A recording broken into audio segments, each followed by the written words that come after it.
sentence unasikia, yeah, hiyo sentence ni mimi. Please stand. All right. So my first sentence, I am a fan of conservation. Mimi ni shabiki wa conservation. Do we have anyone who is not a fan of conservation? So we see whether they're in the wrong meeting. All right, very good. Take your seats. So for 100%, there are people who should be in here. Very good. The second sentence I have, I am directly involved in mangrove conservation. Directly involved in mangrove conservation. Very good. Excellent. Please take your seats. The next category, I am in the business, in my day-to-day job, I am in the business of providing financing for conservation activities. Watu wako na checks ndio hawa. Very good, thank you. Be seated. The other category, I am indirectly involved in conservation work. Indirectly. Indirectly. Yeah, very good. Thank you. My last category, I am just a curious onlooker. I want to see and hear what happens today. Anybody who's just a curious onlooker? My fans too. Very good. Excellent. So that's important for us just to get a sense of who is in the room. So thank you very much. We have people from a good representation of Kenya. Where are the people? Let me see if I can remember my geography. I'm going to try and... Let me start from the islands. Where are the people of Lamu? Let's give them a hand. They are probably the team that has had to travel the longest to get here, even if technically it's just further down the beach, further down. Karibuni sana watu wa Lamu. Haya, tukitoka Lamu, tuingie mainland. Tunafika Watamu na Malindi. Where are the people of the general Watamu, Malindi, Gede? Very good. Karibuni sana, let's give them a hand. Excellent. My bus is going. Now I am on this other side of Kilifi. I am coming. Who is the next one? Basi inashuka wapi hapo? Ikipita Kilifi, watu wa Mombasa. People who have come from Mombasa. Very good. Let's give them a hand. Excellent. Now I'm from Mombasa. I'm going further into the country. Nimeenda, nisimame wapi? Nairobi. Kuna watu wa Kwale? Anyone from Kwale? Yes, there should be people from Kwale. Thank you, our friends from Base Titanium. Karibuni sana. Thank you. Very good. Tumetoka Kwale, now we are leaving the coast. Have I left anyone who's from the coast? Kilifi? Voi, Taita. Watu wa Kilifi wanasema nirudi kwao. Ni kina nani hatujasalimia? Wasimame watu wa Kilifi. Wasimame watu wa Kilifi. Niliwapita nikitoka Watamu. Karibuni sana. Let's give them a hand. Thank you. Now I am in Taita Taveta. Any representatives from there? Okay, my bus is going. I am now arriving Nairobi. Anyone from Machakos County? Just in case. There we go. Very good. We have gone past Machakos. Now we are entering the capital. Representatives from Nairobi. You are here. I know you are here. Very good. Let's give them a hand. Nikitoka Nairobi, I keep traveling. Anyone who's from, let me see, go to the central region. Anyone from the central Kenya provinces? They are here. Very good. Excellent. Karibuni sana. You can see how far my mangrove seedling is going, eh? It is now in central Kenya. It is going further up. Anyone from the northern frontier? Anyone from the north? Ah, very sana. Northern end? Aha, very good. NRT, the Northlands Range Trust, right? Very good. Karibu sana. Thank you. Is there anyone who will? Okay, it is represented in various formations. Very good. Thank you very much. This is the power of the work that we are here to talk about this morning. You can see it has spread. Eh? It has breadth. It has spread. Tumetoka from the islands all the way up into the northern areas. And that is testament to the value of the work that you do. And so our task here this morning is to have conversations. The way the seats have been placed is very intentional. We want to talk to each other. We want to network. When we talk about network, very intentional networking to understand what is it that we actually do as individuals, and then more importantly, how can we do this work together? Our theme today is about collaboration, right? Building collaboration so that we can move forward this agenda around mangrove conservation. And very important, I think for us who are not from the coast, we underestimate what mangrove conservation means. We know that there are some island nations that have almost lost all of their surface area. People here who know these things, who will come and speak. Mimi ni mtangazaji wa habari tu. Kazi yangu ni kupeperusha maneno hapa.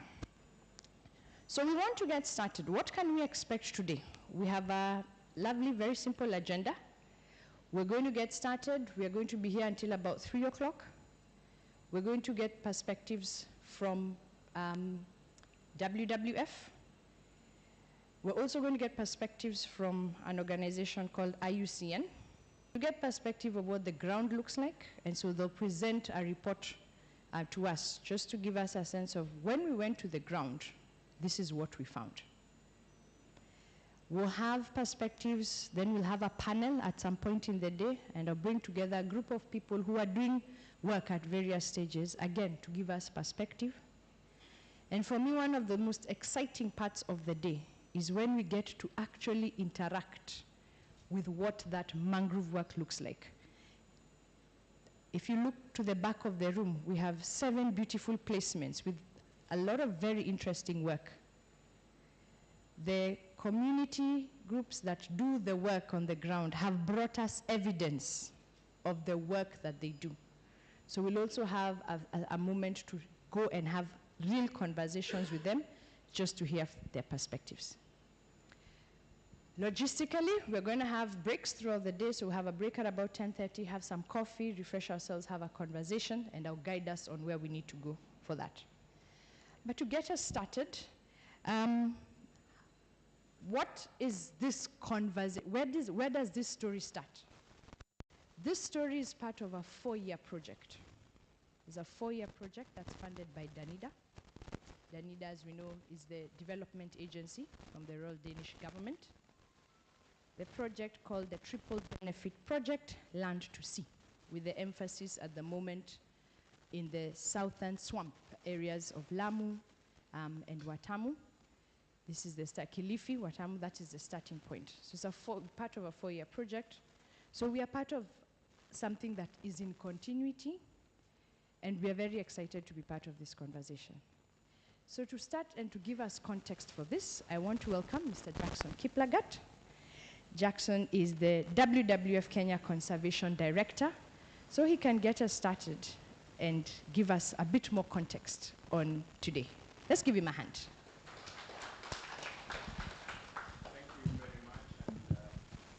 Thank you very much, and good morning to all of us.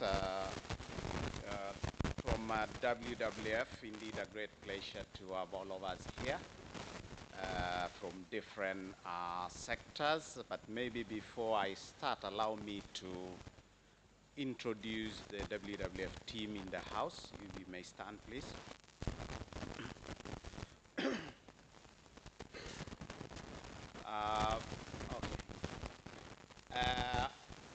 Farthest on the other side, you have Asma Awath, who is program manager for the Coastal Kenya program. In front of her, you have Christine Mwangi, who is leading our work around sustainable investments in Africa. Faith Chelagat, who is the communication officer for the Africa Sustainable Investments and Infrastructure Program. Confrey, who is our lead for innovation.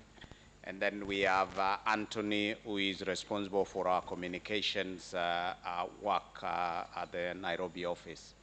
I will be introducing another one towards the end of my speech.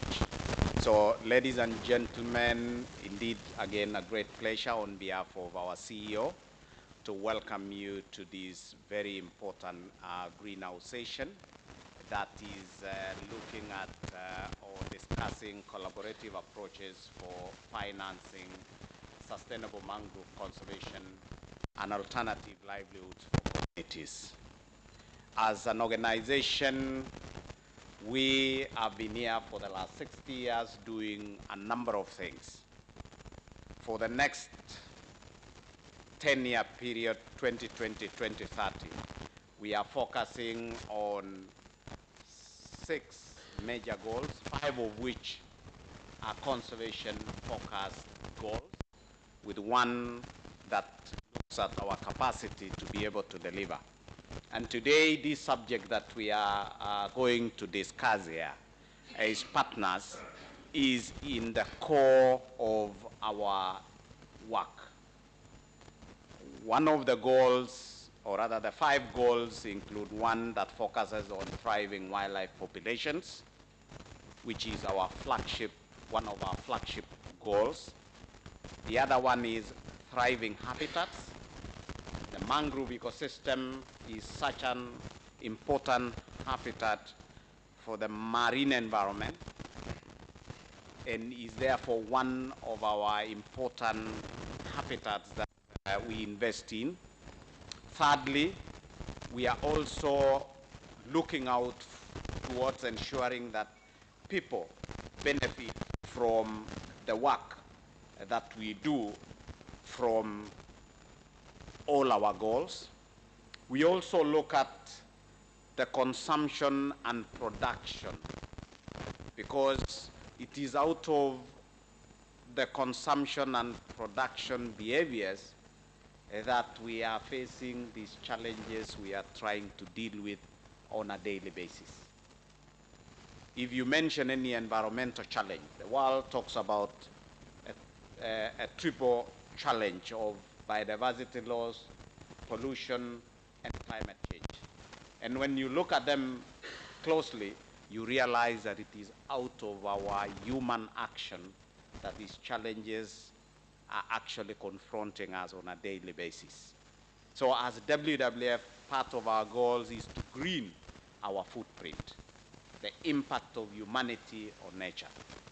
And last but not least, ladies and gentlemen, is one that provides enabling conditions, governance, policy, working with civil society, ensuring that community rights are respected, because it is out of that conscience that we can be able to deliver sustainable development. So, ladies and gentlemen, today we gather here to be able to look at how we can work together, but more importantly, adopting new ways and new partnerships that facilitate mangrove conservation by also linking conservation work to livelihood and actually investments within that particular sector in a way that provides even a good reason to continue investing more in conservation. And I remember one person take a mangrove tree with a beehive on it. means beyond the tree, the beehive, because if they are making money from the value-added honey, then it means that tree, that mangrove tree, that mangrove forest will have to survive for ages to be able to continue giving me some money. So ladies and gentlemen, today I think we are going to be discussing a very important topic that will even contribute significantly to the national ambition of 15 billion trees through ensuring that mangroves play a important role in the ecosystem restoration, but also remembering that the mangroves also play a very important role as carbon sequestration, they offer the carbon sequestration capability that is even much more improved, more than even the terrestrial forests. I want to take the opportunity to thank many partners who are here, who are journeying with us in this innovative approach to mangrove conservation. Of course, the community groups that are working day and night to make sure that this dream is achieved. The Danish Embassy and, of course, the government of Royal Danish Embassy, the government of Denmark, Third Way Partners, Samawati Capital, Absa Bank, Yunus Social Business, among other partners who are here today, for working with us and the communities to actualizing this ambition. Currently, under the Tribal Benefits Program, we are working with civil society organizations, community forest associations, the water resource users associations, and the county governments in these counties where we are working, and other relevant government agencies, the Kenya Forest Service, the Kenya Fisheries Research Institute, the Kenya Forest Research Institute, and of course our friends, Pangea, who are closely working with us to be able to nurture this very innovative approach. We look forward to seeing products of this innovation in the near future, one, deriving benefits for communities, but at the same time giving us the goods and services that we need from nature.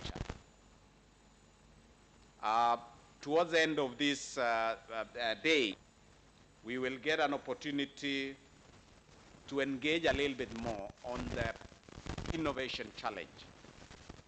And as an organization, we are committed to work with all of us to ensure that this innovation challenge that will be launched today will actually achieve the ambitions that have been set, which is to catalyze innovative financing into this sector.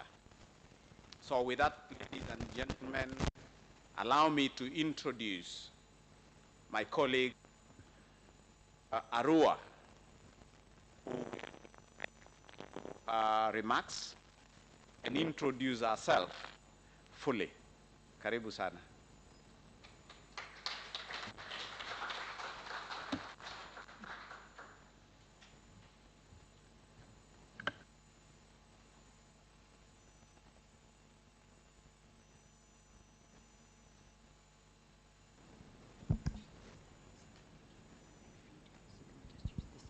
Okay.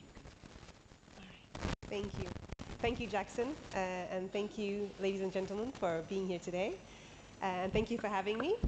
My name is Arwa Benson, and I am from WWF Denmark, where I am the country lead for our programs in Kenya and all the Danish-funded projects in Kenya. So I'm really happy to be here today, and thank you for having me. Today we're talking about the Triple Benefit Program, which is WWF Denmark's program and strategic program with Danida, strategic partnership with Danida that's dedicated to harnessing nature-based solutions for people, nature, and climate. They're in the benefit.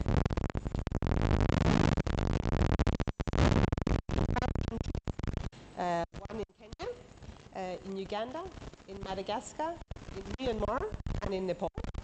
Nepal is a new project that we just initiated this year. But our flagship project is in Kenya.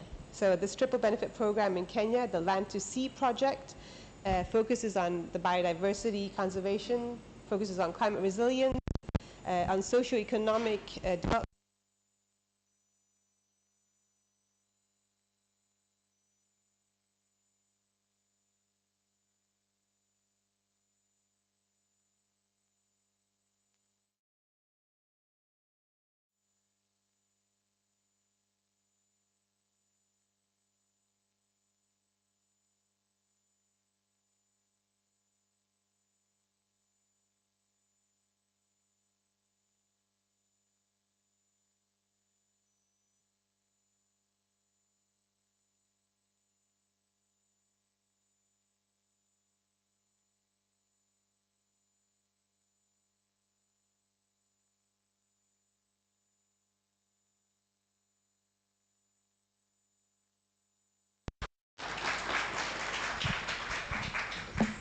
Thank you very much, Arua. Let's give her another hand. Excellent. Thank you. I am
So we sent out invitations to 2 or 3 community groups from Mombasa who have actually some very interesting stories around the successes that they've had on their mangrove conservation work. So I'd just like them to stand because I think they'll be very interesting, especially for the groups coming from Watamu and Namu who are perhaps in the kick-off stages. These groups from Mombasa have actually gone ahead and done some work. I have EPATF, please stand. I'm also looking for Daniel. Is Daniel here? Yes. And then there is the organization that you did the tree planting with. There's a third one. I'll find them for us. Where's the other CBO from Mombasa? Ah, yes, please stand. Please just introduce yourselves and the organizations you represent, because I specifically want the teams that are exhibiting at the back to make sure they speak to you today. So just a name and your organization. Hello everyone. Hello. I'm Joseph Tole. I work with an organization called the Navigators EPTF Kenya Trust. We work with communities in Mombasa, in economic empowerment, and also in issues to do with climate change in the area of mangrove conservation. Asante. morning, everyone. My name is Hamisi Fonovilia.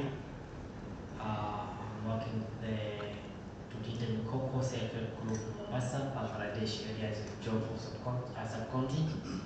We're working on the mangrove conservation, ensuring that we plant many trees as per the request from our president of 15 billion. So I'm very well pleased to be here today. Thank you.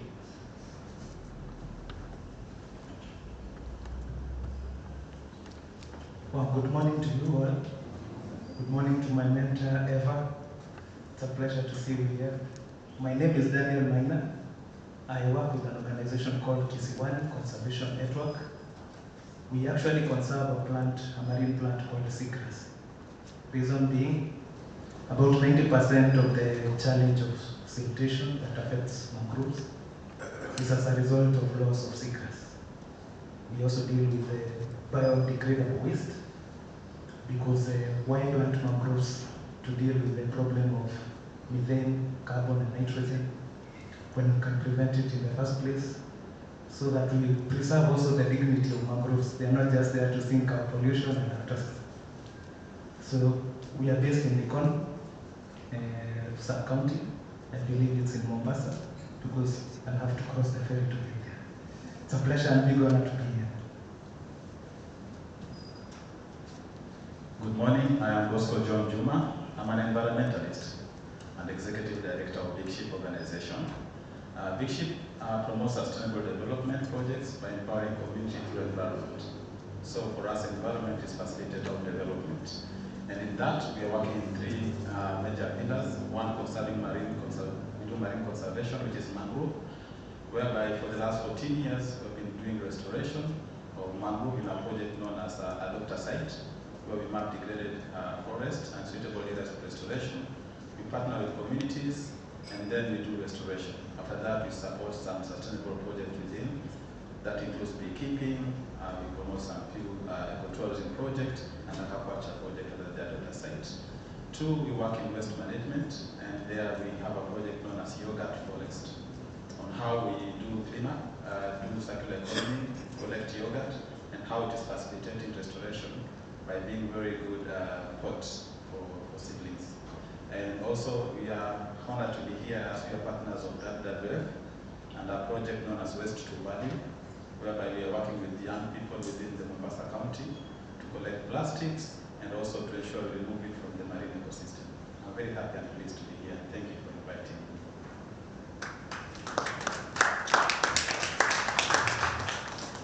Thank you very much. I specifically wanted us to just get perspective on that, because these organizations have been doing the work for a really long time. They have quite a lot of success that they can share, especially with some of the groups in the room who are just getting started or who are looking for inspiration. When we talk about collaborations, they can take many forms. There is financing, there is ideas, there is exchanging contacts and networks. So please, take advantage of the combination of people in the room to optimize the work it is that you're doing. All right. So then, thank you very much, team, and karibuni sana once again. So just a quick recap around our objectives. 3 big objectives, I think, for today. We want to get perspective on the state of mangrove conservation. That is the larger narrative, and of course the larger conservation story. We want to interact and engage with people who are doing this work at the various levels.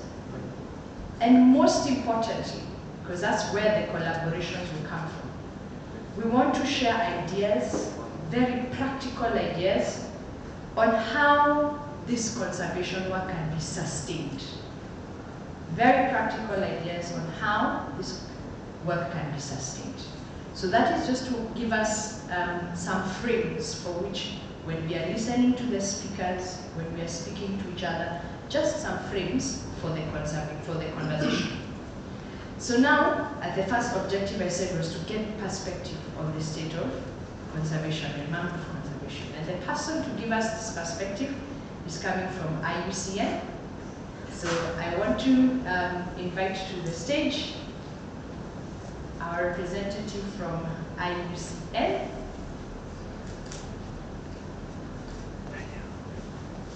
To give us some perspective this morning. Let's give him a hand.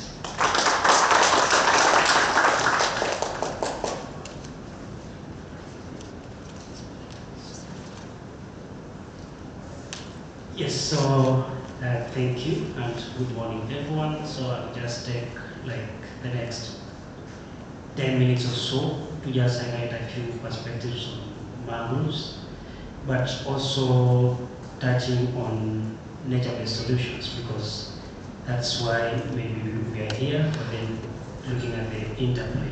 So my name is Francis Okalo, and I work with the International Union for Conservation of Nature, and I manage the Coastal and Ocean Program here in Kenya. So overseeing day-to-day implementation of the program. Control.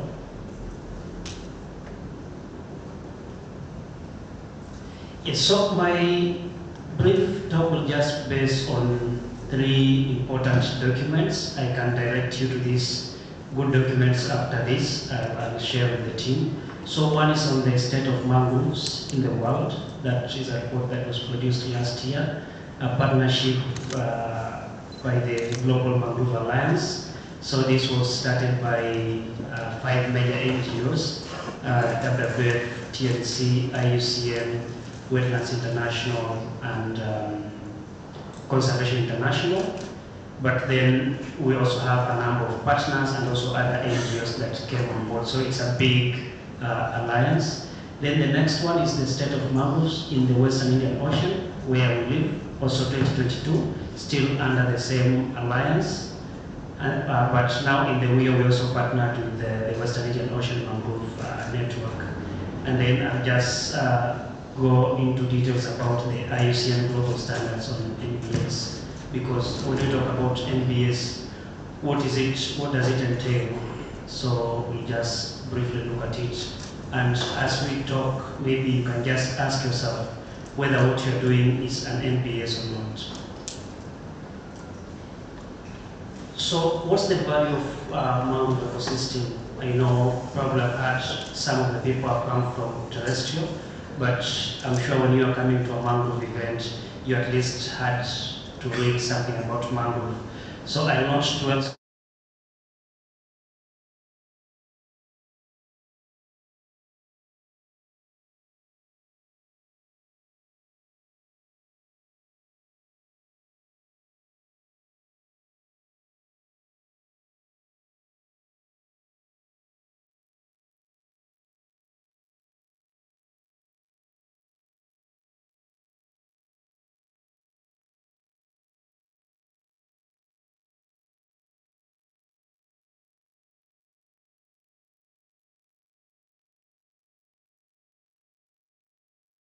And this is able now to mitigate or reduce flood risks for about 15 million who live within the coastal strip globally. So these are global figures. And then when it comes to the Western Indian Ocean or maybe Kenya, the figures will be lower, but then this is just a global figure.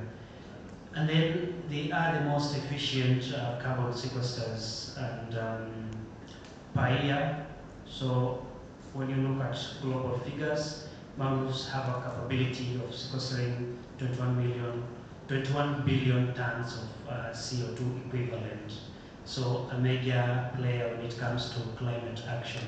And even as we talk about climate action, we know that mangrove are a very important player when it comes to that.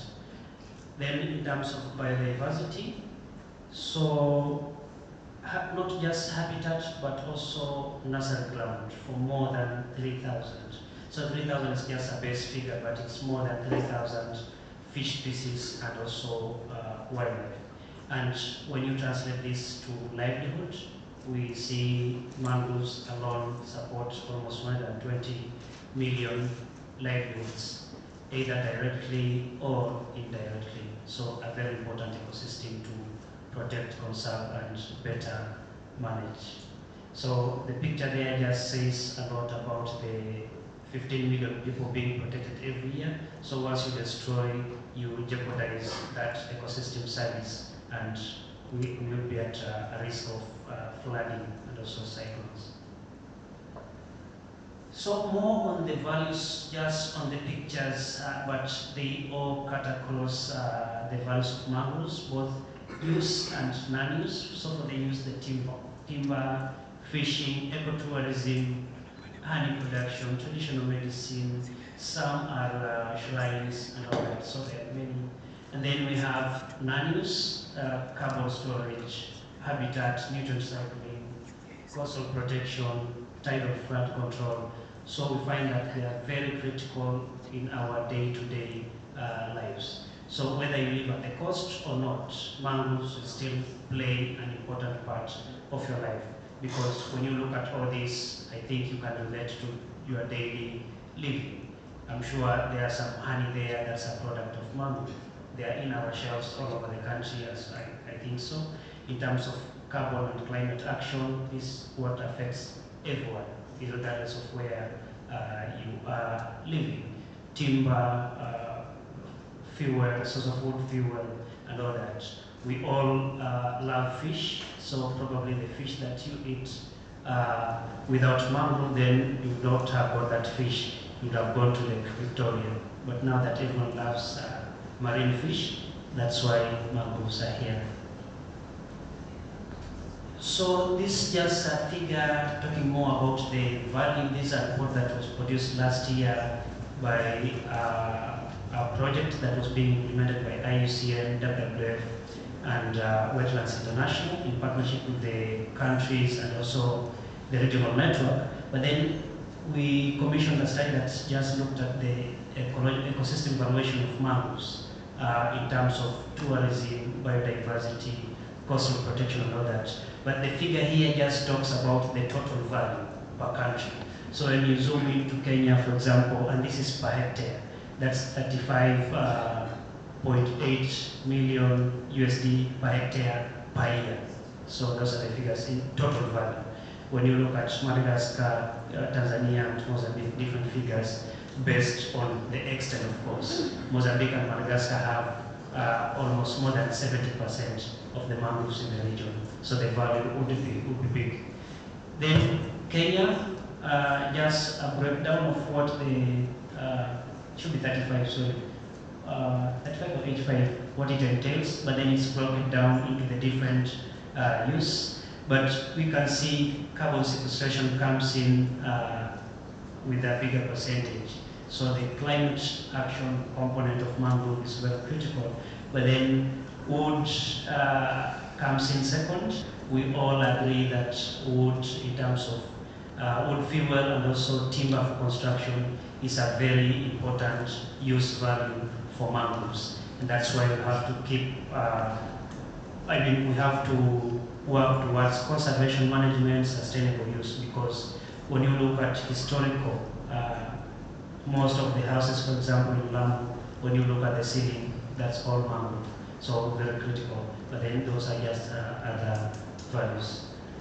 So just a small segment of IUCN's role in terms of mangrove conservation and also just ensuring better management. So IUCN is part of the Global Mangrove Alliance, like I said, so we are in this space with WWF, TNC, CI, and Wetlands International. And last year we came up, or the GMA came up with a global ambition that looks at three major things. One is to halt loss, like we are looking at zero net loss. So when you look at gain minus loss,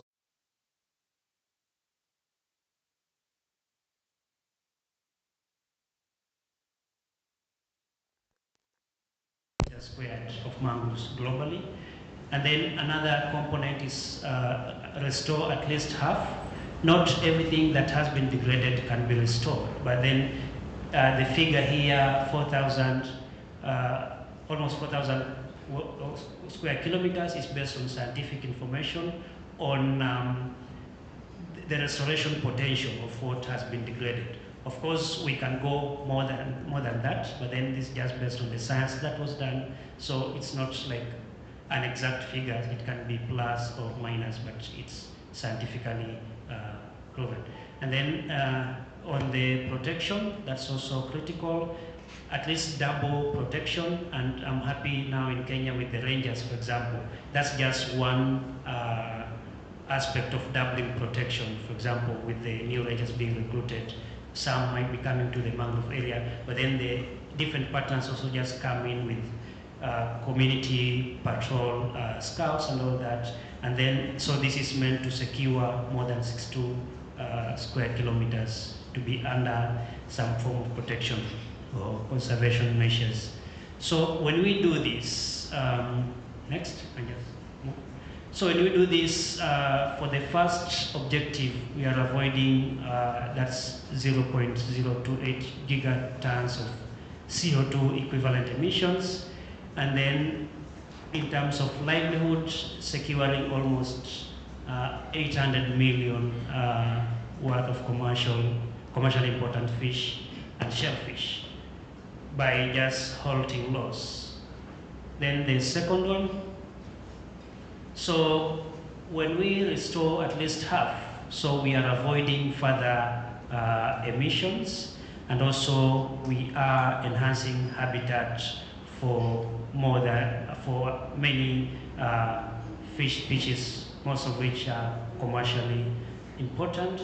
And then when we double protection, we are like enhancing sequestration of that amount of CO2 equivalent, but also in terms of production and productivity, we're also enhancing ecosystem productivity. So we look at this as our next guide for the next 10 years as an alliance. So it cuts across most of the objectives of many countries. That's why we look at it as a cross-cutting guide that will enhance or will help us move towards net zero and net gain as we talk about 2050. But just IUCN as a union, we just value strengthening collaboration amongst partners, because you cannot do this alone. It's a common goal, and working in silos is being discouraged. So in the different countries, just try as much as possible to work with our members and our partners to ensure that we are working towards a common goal and all that. So I'll just share like this for those who are familiar with the Global Biodiversity Framework. So this one of the not outputs, but guide that we produced that guided some of the discussions that were ongoing towards the GBF that was approved last year. So this was an indicator on inclusion of mangroves in the GBF. So just some of the material that the partners and Save Our Mangroves Now, which are more or less the Global Mangrove Alliance partner, but CI and TNC were missing here. But these some of the things that we just do to influence conservation and management at global scale and also at national scale. So all about mangrove, but then what's the interplay now with the nature-based solution? Because in my title was mangroves as nature-based solutions. But what are these? So if those who can read here, but I can just read it loud. Nature-based solutions are actions to protect, manage, and restore natural and modified systems in ways that address societal challenges effectively and adaptively to provide both human well-being and biodiversity benefit. So it's not a foreign word. We're just looking at societal challenges, and what you are doing is nature-driven. So those are the two things that guide nature-based solution. Are you trying to solve a societal challenge? And are you using nature as your driver towards addressing those societal challenges? So no need to look at those texts, but then we just appreciate that integrating nature in our economic development plan is now a main thing, because we all agree that nature is at the base of all economic activities. You look at fisheries, for example. Why is it thriving? Why is it an important economic activity globally? If you destroy your oceans, your sea, your lakes, your rivers, then you destroy the whole fisheries sector. So NBS are derived from many established practices. Like I say, it's not a new thing. It's just trying to address challenges using nature, but we've had many things going on. Forest landscape restoration, for example, integrated water resource management. These are practices that have been here with us. Ecosystem-based adaptation, ecosystem-based disaster risk reduction. So NBS is just derived from all these ongoing practices, and most of these societal challenges I'm sure we are all familiar with.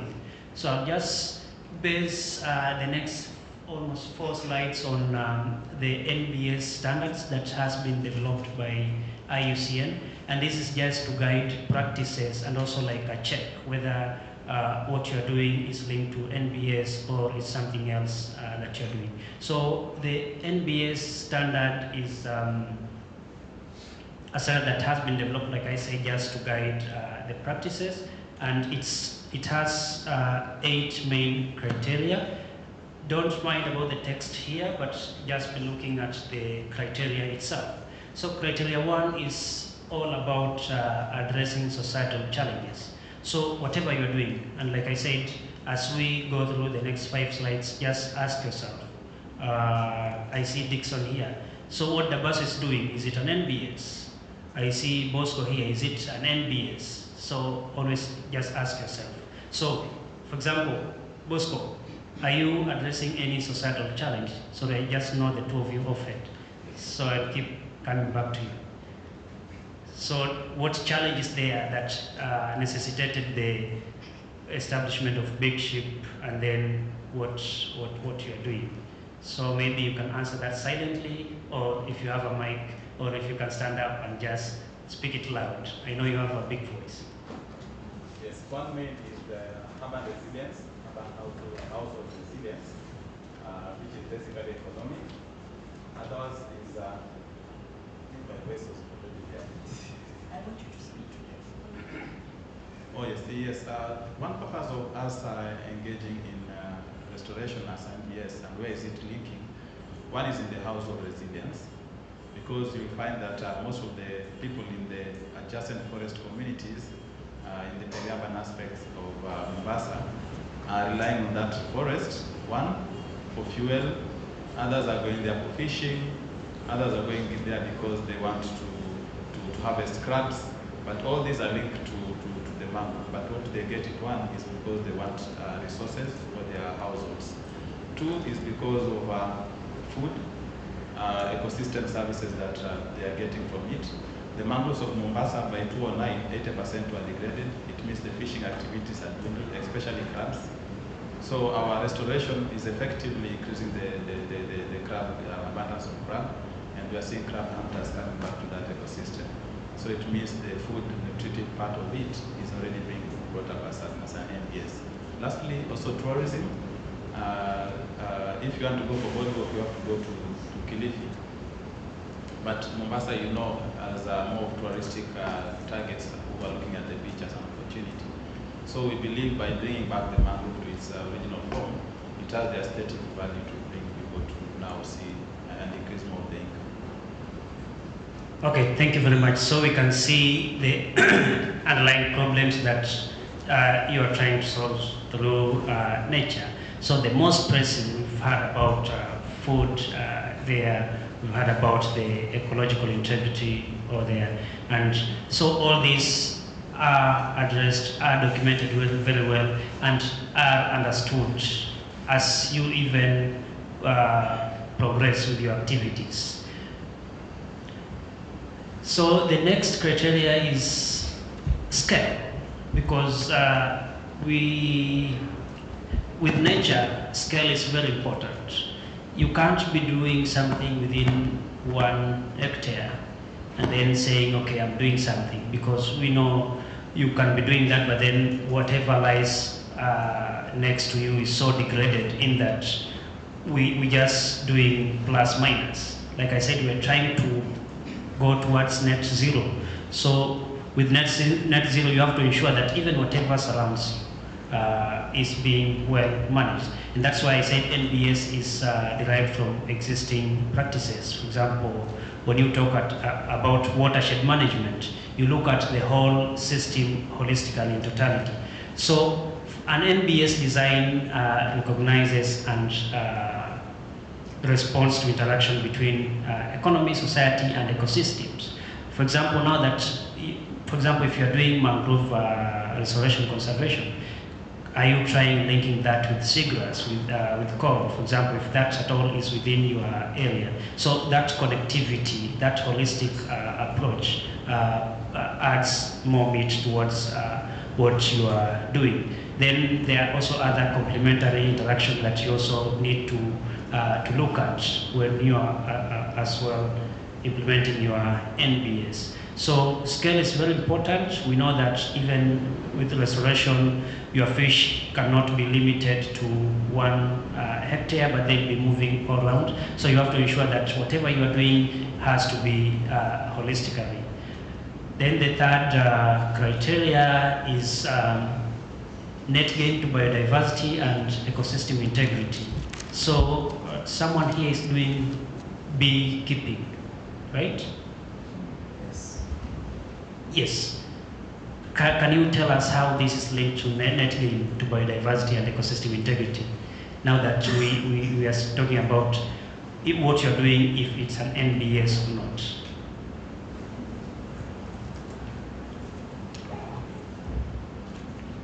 Good morning. My name is Emmanuel Kalama. I'm a bee expert and I keep bees and produce honey too. The relationship between beekeeping and biodiversity conservation actually is so close because the two things go hand in hand. There are no bees without trees, and there is no honey without nectars. So the bees actually have to visit the mangrove trees in order to tap the nectars from the trees so that we produce honey. So those things are just going together. We can be sure about our actions, since simply we grow mangroves so that we build a good forest cover so that we continue harvesting honey. And this actually helps, as in, if we have to harvest plenty of honey, we must have a big acreage of mangrove trees so that we continue having honey and for sustainability. Thank you. And we have to sell the honey, right? So yes. How much is a 500 ml? It depends. Like mangrove honey is unique on its own. It has more medicinal values compared to the other honeys because of its ecological sites. And 500 grams of honey, of mangrove honey is 600. Thank you. So ensure that you all buy that honey because it's medicinal, yeah. Right? And you've just seen how that, because now they have to continue with reforestation and all that because you can't get honey without the trees. And I'm sure maybe in your 10 or 20 years of existence, you can tell that when you started, the forest cover or tree cover was this much. But then after 20 years of your existence, you can comfortably say that whatever you're doing on beekeeping has helped even enhance forest cover, right? Then the fourth criteria is on economical viability. For you, I will not touch that because I'm sure you sell quite a lot. But we also need this because as you talk about NBS, the economics becomes very critical. You might not be doing, economical gain might not be your core business, right? But then it has to be viable to continue sustaining your action.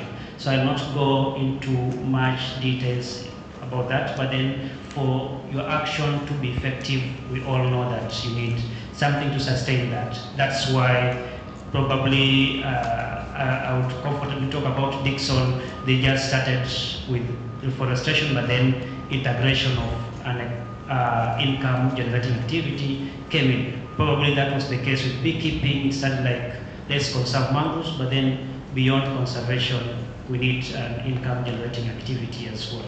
So that's where the interplay comes in. So the fifth, as I finish, looks at inclusivity, transparent, and empowering governance processes. Because even as we talk NBS, we deal with people, we deal with societies, and inclusivity, transparency, and effective governance systems come in handy as stepping on people's toes just because you're implementing your own nature-based enterprise, but then that aspect of inclusivity is very important, because if you don't do that, then just your next neighbor will jeopardize all that you are doing. But for support and for inclusivity, we have to ensure that that is adhered with. And then there's something else on balancing that trade for benefits. An example is, for example, for when you are establishing a locally managed marine area, you are trying to sustainably manage a place, probably putting it under seasonal closures. So what will you tell the fishermen who, for example, who are fishing in that area but then have to stop that there's that equilibrium for you to sustain your activities? Then the 7 and 8. So there's that bit of adaptive management based on evidence. As you all know, you cannot just be rigid in all these aspects. Things are always changing. So the NBS that you are implementing, you need to ensure that you integrate adaptive management, but based on evidence. For others, it's based on science, it's based on trends, but then it has to be factored in because things keep on evolving over and over again. And then just to finish, mainstreaming in jurisdiction context, for example, in policies, in laws, is very critical, because all that we do, if they are backed up by policy, is very critical. NBS is, I think, part of the text in the amended Climate Change Act. So that provides us a good backup just to continue implementing some of the activities that we are doing. So I want to stop there, and just the last slide. This was my question. Are your mangrove actions and NBS? If it's a yes or no, if it's a yes, probably during the interaction you might want to talk more about that. If it's a no, do you want to jump to the left now that we've seen what an NBS entails and contributing to management of our mangroves?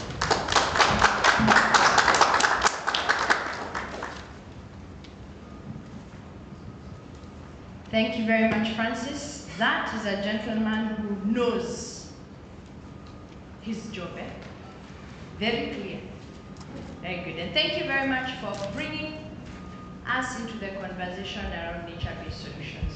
I get very excited by the topic because one of the things I think we constantly forget as a human species is that nature is self-sustaining. And if we just follow its principles, it has enough resources for us to actually live happily on the planet. But we have a tendency to forget that, and we try to be smarter than nature. And then constantly shows us that it is actually in charge. And then we also forget that we are part of nature. So we are part of the problem and also the solution, and we are also a resource for this. So thank you very much, Francis. Let's give him another hand. I thought that was nice. And thank you also for for inviting people from the floor to give their perspectives around how this actually plays. I think that's very valuable when we think about the frames I gave us as our objectives for the day. That's also how conversations get started. Good. So again, I'm very, very keen on this sustainability narrative. So this is what I'm going to ask us to do. I want to invite us to a cup of tea. And we are going to go downstairs. Remind me, it is called Ziwani? Kisima. I keep giving it its own name. All right. So this is what's going to happen. So we're going to play a really cool video. It will be on loop while we are out for tea. So for those who would really like to have a cup of tea, we're going to go out, turn and onto this main corridor. At the end of the corridor, you will find stairs. There's some signage. So you're just going to go down to that restaurant and we'll have our tea break there. We have 20 minutes for this activity. So by my watch, I have 10:25. Is that correct? Roughly 10:20? 10:21, very specific. 10:21. So we give us 20 minutes, so at 10:40, we can all be back here so that we then get to listen to the report from the people who went to the field and spoke to our communities around how they're doing the work that they do. All right? It is also an opportunity for you to meet somebody that you have not spoken to so far. So make sure you grab somebody with you and take them reporting. Do you have a question, sir? Yeah, I felt that my name is Fred. I thought it would be more interactive if we also have questions to the wonderful presentation. And I just wanted to know, like, for instance, I had like 3 questions here. Just for the presenter, just to tell us and just painting a picture in terms of mangroves. Number one is, I've seen global research. What about in-country research? What do we have on the ground? What's the potential in terms of us restoring mangroves, especially around the coast region? Number 2, I also wanted to know just like how many number of mangroves can equate to like 1 ton carbon offset? What is an average maturity period for a mangrove for you now to start maybe looking at offsets and something like that? So I was really like, I wanted any in the room, not amongst the speaker, just to be able to help us and motivate us to this journey. Thank you. All right, Francis, you want to respond to that? I think Francis is the man with the numbers. Let's see. There are many people here also with numbers. But in terms of the country, because I looked at the global perspective, I didn't want to go. I assumed that most of the audience would have known. But in Kenya, we have almost 54,000 hectares of mangroves. In terms of carbon sequestration potential, I just need to check the actual figures here, I can get them. And then on maturity, not quite sure because different species mature at different ages. And in Kenya, we have almost 7 species. But then when you are talking about carbon sequestration potential, so it's all depends on the tree, the biomass. So assessment is done on biomass. So biomass, you can assess even a tree that has a diameter of 30 or 50 or 100, but then that's calculated based on biomass, both above ground biomass and also below ground biomass. Then from there, they develop, there are certain equations that now tell on the carbon storage potential for an ecosystem, so based on biomass. That's all I can say. But in terms of potential for the country, I can give you the figures in a few seconds. Just need to check. Great, thank you, Francis. That is also an opportunity for the 2 of you to walk to tea together. And you can add a few more. Is there anyone else who has a burning question pertaining to that presentation? Yes, thank you. My name is Zero David from Kilifi County, youth-led organization called JB Youth Initiative. And thank you for the wonderful presentation. And just want to get some clarification. I was very keen on the roles of the IUSN. And yes, thank you so much. And role number 2, that you want to restore back the mangroves which were lost. And for us, youth-led organization, we are on the ground, which we are doing it like every Saturday. We gather like more than 150 youth. We do mangrove plantation from different areas which were adapted. So how best us can we partner with you? And do you have any support for youth-led organization like us? You support us because we have very many challenges, but some challenges that are beyond us. We have been in some talks with the directorate from the Kilifi County Department, but still we need more support on some of the challenges. So how best can you partner with us and support us? Thank you so much.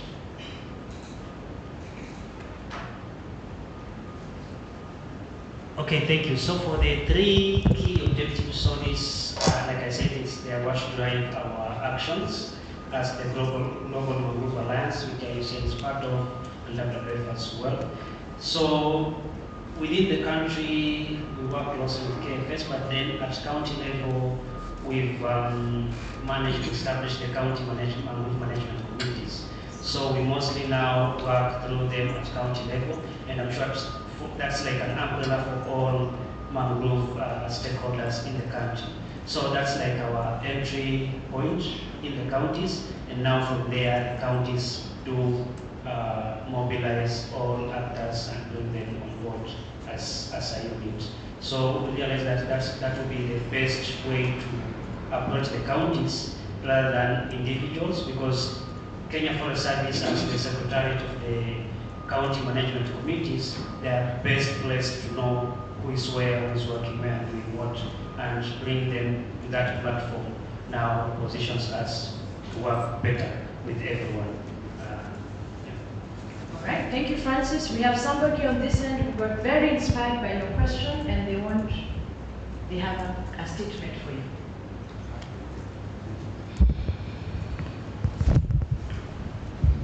Morning. Let me stand here. Maybe I'll be doing more. Good. I'm Timothy from Plan International, and I'm happy to be here today to be speaking about NBS.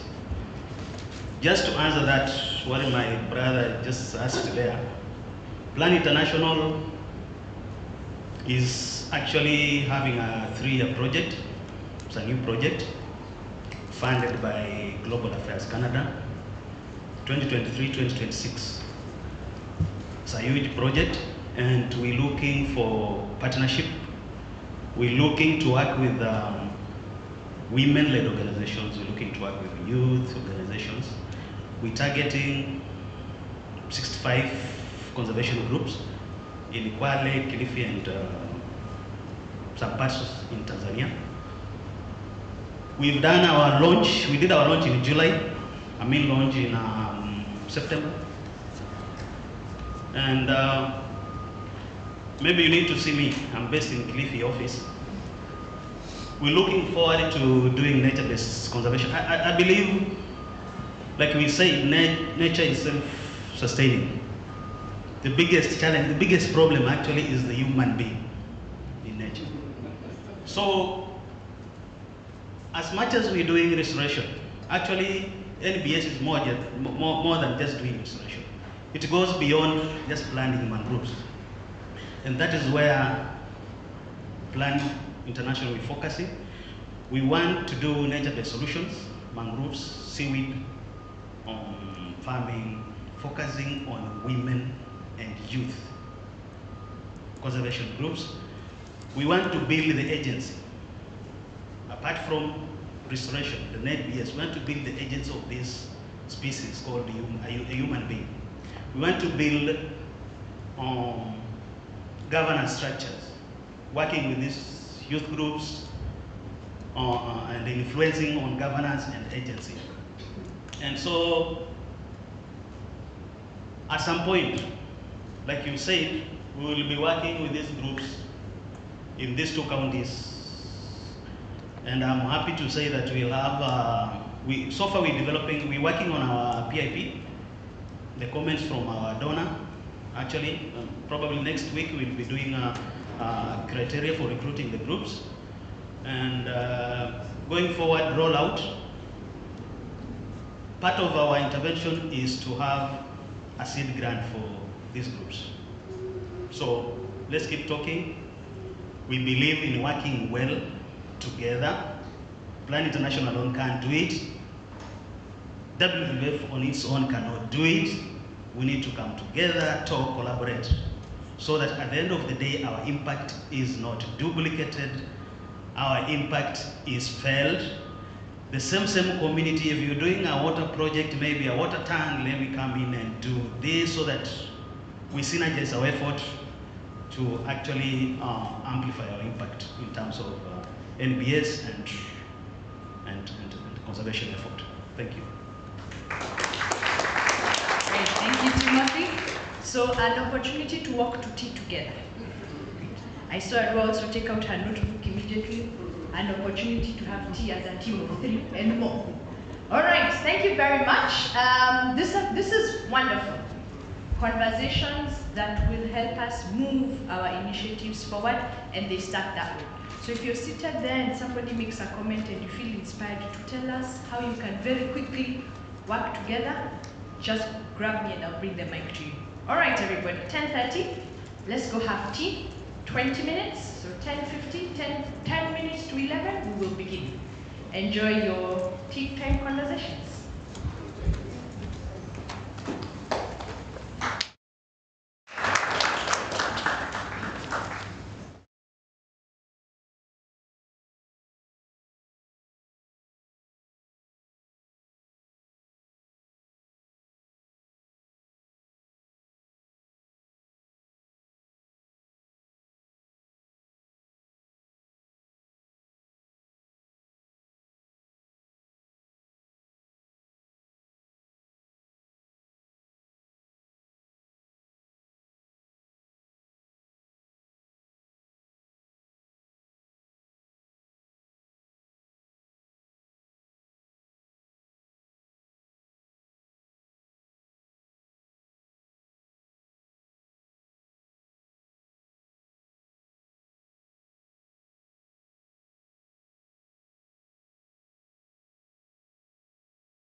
take your seats.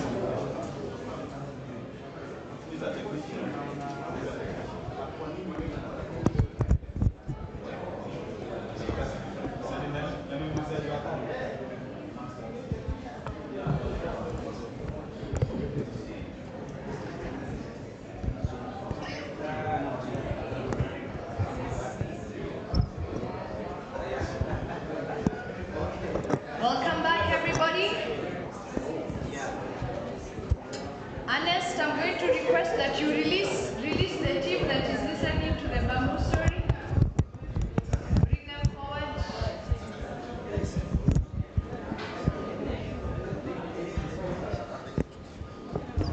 Welcome back, everybody.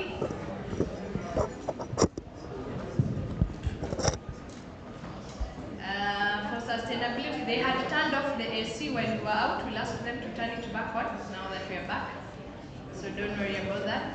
Agnes, if you can get a person to help us get the AC back on, that would be great.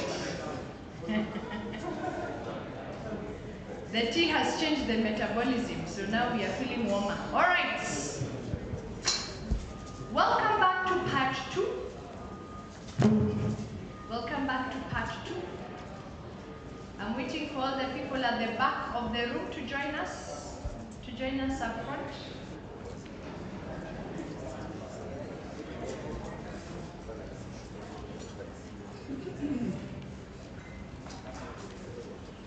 Linda, Ernest.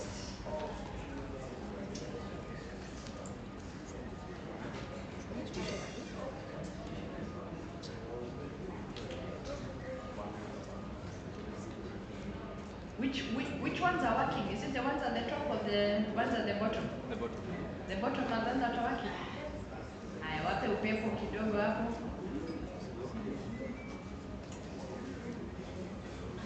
Hiyo inasema 17.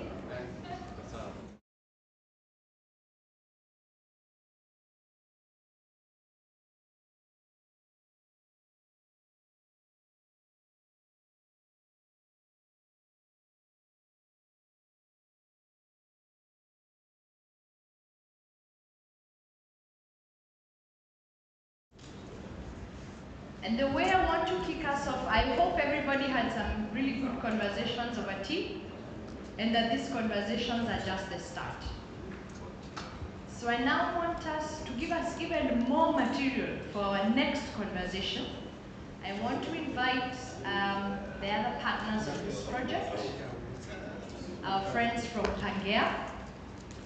They will give us a perspective. They went to the ground and they visited a number of community organizations, and they will be giving us a perspective around what they found on the ground. The objective is twofold. It's to give you perspectives around what they found, and it's also an opportunity for us to help them validate what they found on ground. So I want to welcome Jonas just for to come and to guide us through. Let's give him a hand. And very good. Joined by his colleague, Mavlika, do you want to introduce yourselves? Yes, I think do that first. Hi everyone, pleasure to be here. My name is Jonas Tesfer. I'm a CEO and founder of Pangea Accelerator, and with me I have my colleague. Hello everyone, my name is Malvika. I am the programs lead at Pangea Accelerator. It's so good to see so many familiar faces back in the room. Thank you so much. All right, I think we can start the presentation. We have a few slides prepared for you. First of all, I would like to thank everybody that's been involved in this project and the Triple Benefit project, everybody from WWF, all the NBS communities, CSOs, etc. It's been great working with you. This will be an interactive session, so we will spend about half of the session just presenting insight, but also what are some of the conclusions and recommendations that we have for you today. The rest of the time is just going to be for interaction, questions. We want to hear your thoughts, reflections on this. All right? Sounds good? Okay, I think we can start with the first slide, which is just very short about what is the program for today. So we're going to just do a quick about Pangea. After that, the background of the study, project objective, project methodology, stakeholder analysis, legal analysis, findings, and then most important, conclusions and the way forward. Just very short, Pangea Accelerator. We are an accelerator. We basically support businesses to succeed. We are an investor, meaning that we also invest into businesses that we believe in. Our philosophy as investors is that we want to be active investors and smart investors, meaning we don't sit in your board, but we support you in the operations team. So we carve our arms up and then we get busy.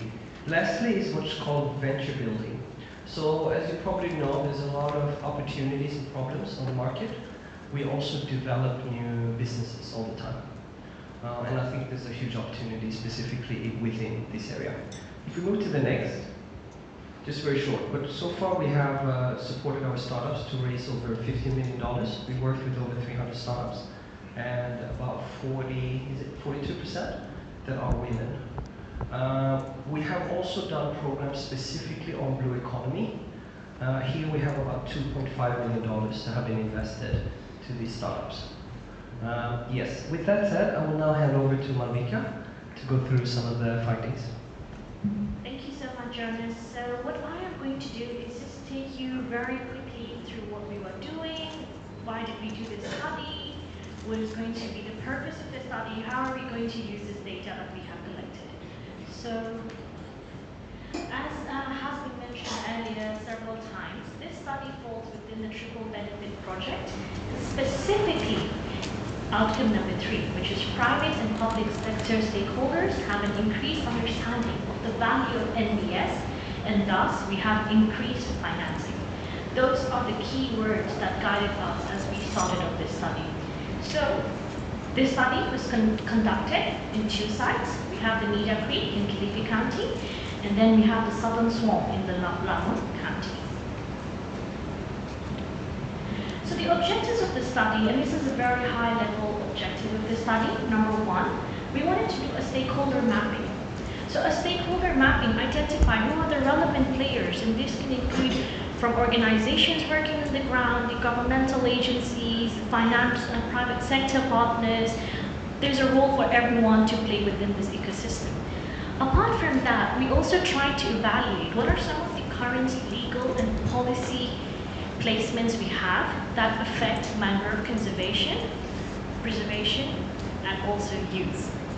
Apart from that, we also concentrated on trying to identify, which is the crux of this report, what enterprises are existing currently, what are they doing, how are they doing, what are some of the challenges they are facing, what are the areas of opportunities and interventions we have. And that was the heart, and that is the heart of the report. Apart from that, we have also tried to develop a benefit and revenue stream for them. We've tried to create a business case toolbox, which I'm going to speak more about later. So how does this study align with the triple benefit project? And it's very important to note over here is that with this high-level market study, we are going to identify players. We're going to try to facilitate collaboration. We're going to see, okay, we have this player here. What kind of resources do they have? How can they plug in? And try to do an ecosystem activation. Apart from that, we are going to try to see funding from various sources to ensure that we have financial sustainability of the mangrove restoration project and the various enterprises we have been able to recognize. At the same time, like we said, we have multiple areas of intervention, and we would try to empower these stakeholders with the necessary skills, whatever capacity building they need, what are some technical expertise they need, just identify and try to plug in the relevant players. So there is a lot happening within this report. So I can start with the first thing that we did, which was the stakeholder mapping. And this is a small slide on the project methodology we use. I will not go into detail for every objective, but I could give you a summary. So we had, number 1, we tried to do a lot of desk review, our secondary research, tried to do like an initial mapping, an initial understanding of the project. And after that, we did site visits, we've done workshops, we've tried to do targeted interviews with multiple stakeholders, and then developed this report. So the first thing, as I mentioned, we did some was a stakeholder analysis. And this stakeholder analysis was done in 2 ways. So number one, we identified organizations that are directly involved with mangrove restoration and conservation. And number two, we identified organizations that focused on nature-based solutions. They do not explicitly say, yes, mangrove is an area of priority for us. They work under multiple sectors because nature-based solutions are so vast. There's so much that you can do under that umbrella. So those were the 2 main categories we tried to develop. Additionally, in our detailed mapping, we mapped local players, so who is available within the Kenyan community. We also went a step ahead and said, okay, we have multiple regions that are doing a lot of work in the NBS arena, mangroves, and our detailed mapping includes now stakeholders from South Asia, Southeast Asia specifically, and Latin America. The reason for doing such a study is that we realized a lot of the communities emphasize that we want to learn about best case studies. How is someone out there doing it and how are they getting it right? Who are the relevant players that come into play? And let me give you an example. Indonesia has a very successful mangrove restoration program. Why do they have it? Because number one, you have multiple players that have come in. This includes NGOs working in conservation. We have community groups. We have governmental agencies coming in. We have academia and research coming in. So you can see that the success of a project requires multiple players. And that's why we can borrow a lot, we can learn a lot. It's great to interact with these stakeholders and try to understand their methodology, what can we learn and what can we think. That was a high level, but we went a step ahead and did targeted interviews with multiple Kenyan, I would say Kenyan, but based in Kenya rather, multiple organizations that are working within the 2 study sites. And what you see on the screen is just it's a high-level summary of what role each player can do. Like I said, the success of an enterprise relies on multiple organizations. So the role of government and governmental agency will be now in terms of policy development, also funding provisions, because we've all heard about how we're having FLOCA coming in, so there is an opportunity for funding from the government as well. And at the same time, they play a huge role in conservation and enforcement with the green. We also have the community forest associations, which are the heart of the NBS enterprises. And they are the ones not only leading these enterprises under multiple user groups, but they are also responsible for facilitating market linkages. They can help with business development.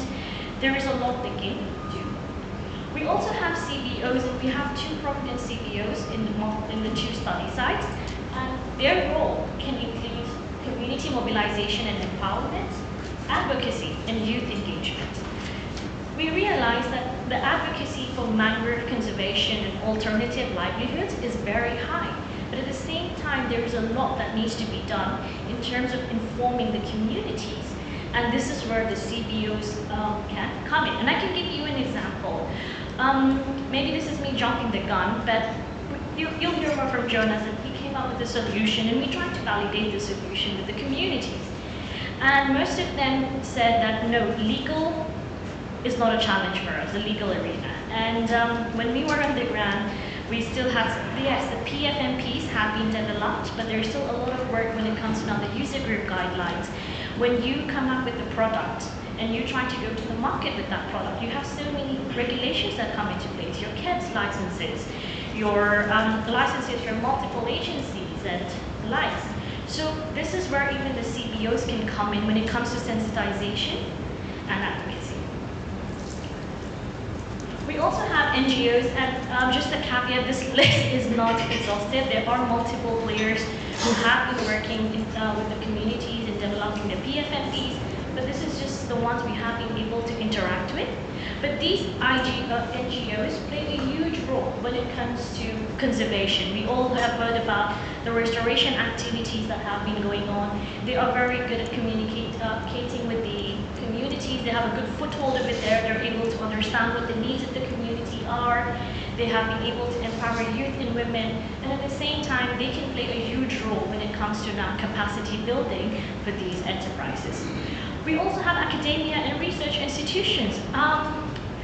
One thing that was a common thread, and I'll speak more about it in depth later, was we need technical expertise.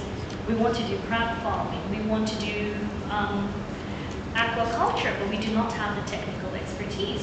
How does the academia come in? They have, Kemfrey, for example, has developed a course on crab farming. The Lamu Polytechnique has a course on crab farming. How can you activate these multiple academia and research institutions to help you with, just lifting up your project? So that is the role they come in in terms of the ecosystem activation. And lastly, we also have the philanthropic organizations and foundations. And they come in actually 3 ways. There is an element of project funding. They can help us get funding for these enterprises. They are also very active in the conservation sphere, but at the same time, a lot of these organizations are shifting the gear. It does not stop at giving you funding or does not stop at the activity. They are also bringing in elements of capacity building now and evolving in that space. So that was a very high level summary of what we have been able to do in terms of stakeholder analysis and ecosystem activation. The second thing we did was a legal analysis. And this legal analysis was done under 2 sectors. So we tried to do a national one and what laws exist at the county level. And these are just some of the laws and policies we have targeted in the report. I'm not going to go into the detail of each one of them, but we can just maybe go to the next slide and we can discuss a bit more about what are some of the conclusions we noticed when we were doing this legal analysis.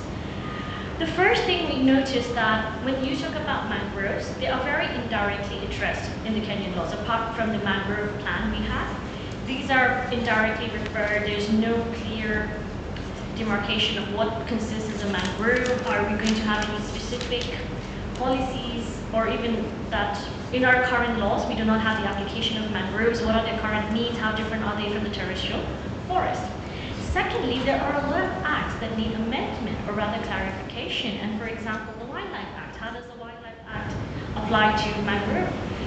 One thing we noticed is that there was a restriction within the marine protected areas. But what about collaboration between KWS, KFS? The same goes down to the Forest Act. The Forest Act is so ambiguous. For example, in certain areas, it would state that the Kenya Forest Service is in charge of managing the forest, and then in other sectors, you will see the county coming in. So there is a lot of ambiguity, there's a lot of contradiction which needs to be clarified. Apart from that, there is a need to develop guiding principles for sustainable mangrove resource utilization. Utilization being the key word over there. A lot of these policies, a lot of these laws only talk about conservation and preservation, and there are very few that actually go into now the sustainable use of mangroves. That means that's a big area that we can work on. Apart from that, coming back to the point of strengthening institutional coordination, like we have said, there are multiple players getting multiple authorities and powers under various laws. How do they come in? How can they coordinate? For example, if there is the county directorate for forests and then we have the KFS, how can they collaborate when it comes to managing the mangroves? How can we resolve this ambiguity in the laws? And that obviously stems down to eliminating duplicative roles. But not only eliminating duplicative roles, but also increasing the capacity of these agencies. Give them the authority to manage the sustainable utilization. How can they dictate the policy? At the moment, it's very restricted to the user group guidelines and the PFMP, but it can go way beyond that so that we have cohesiveness.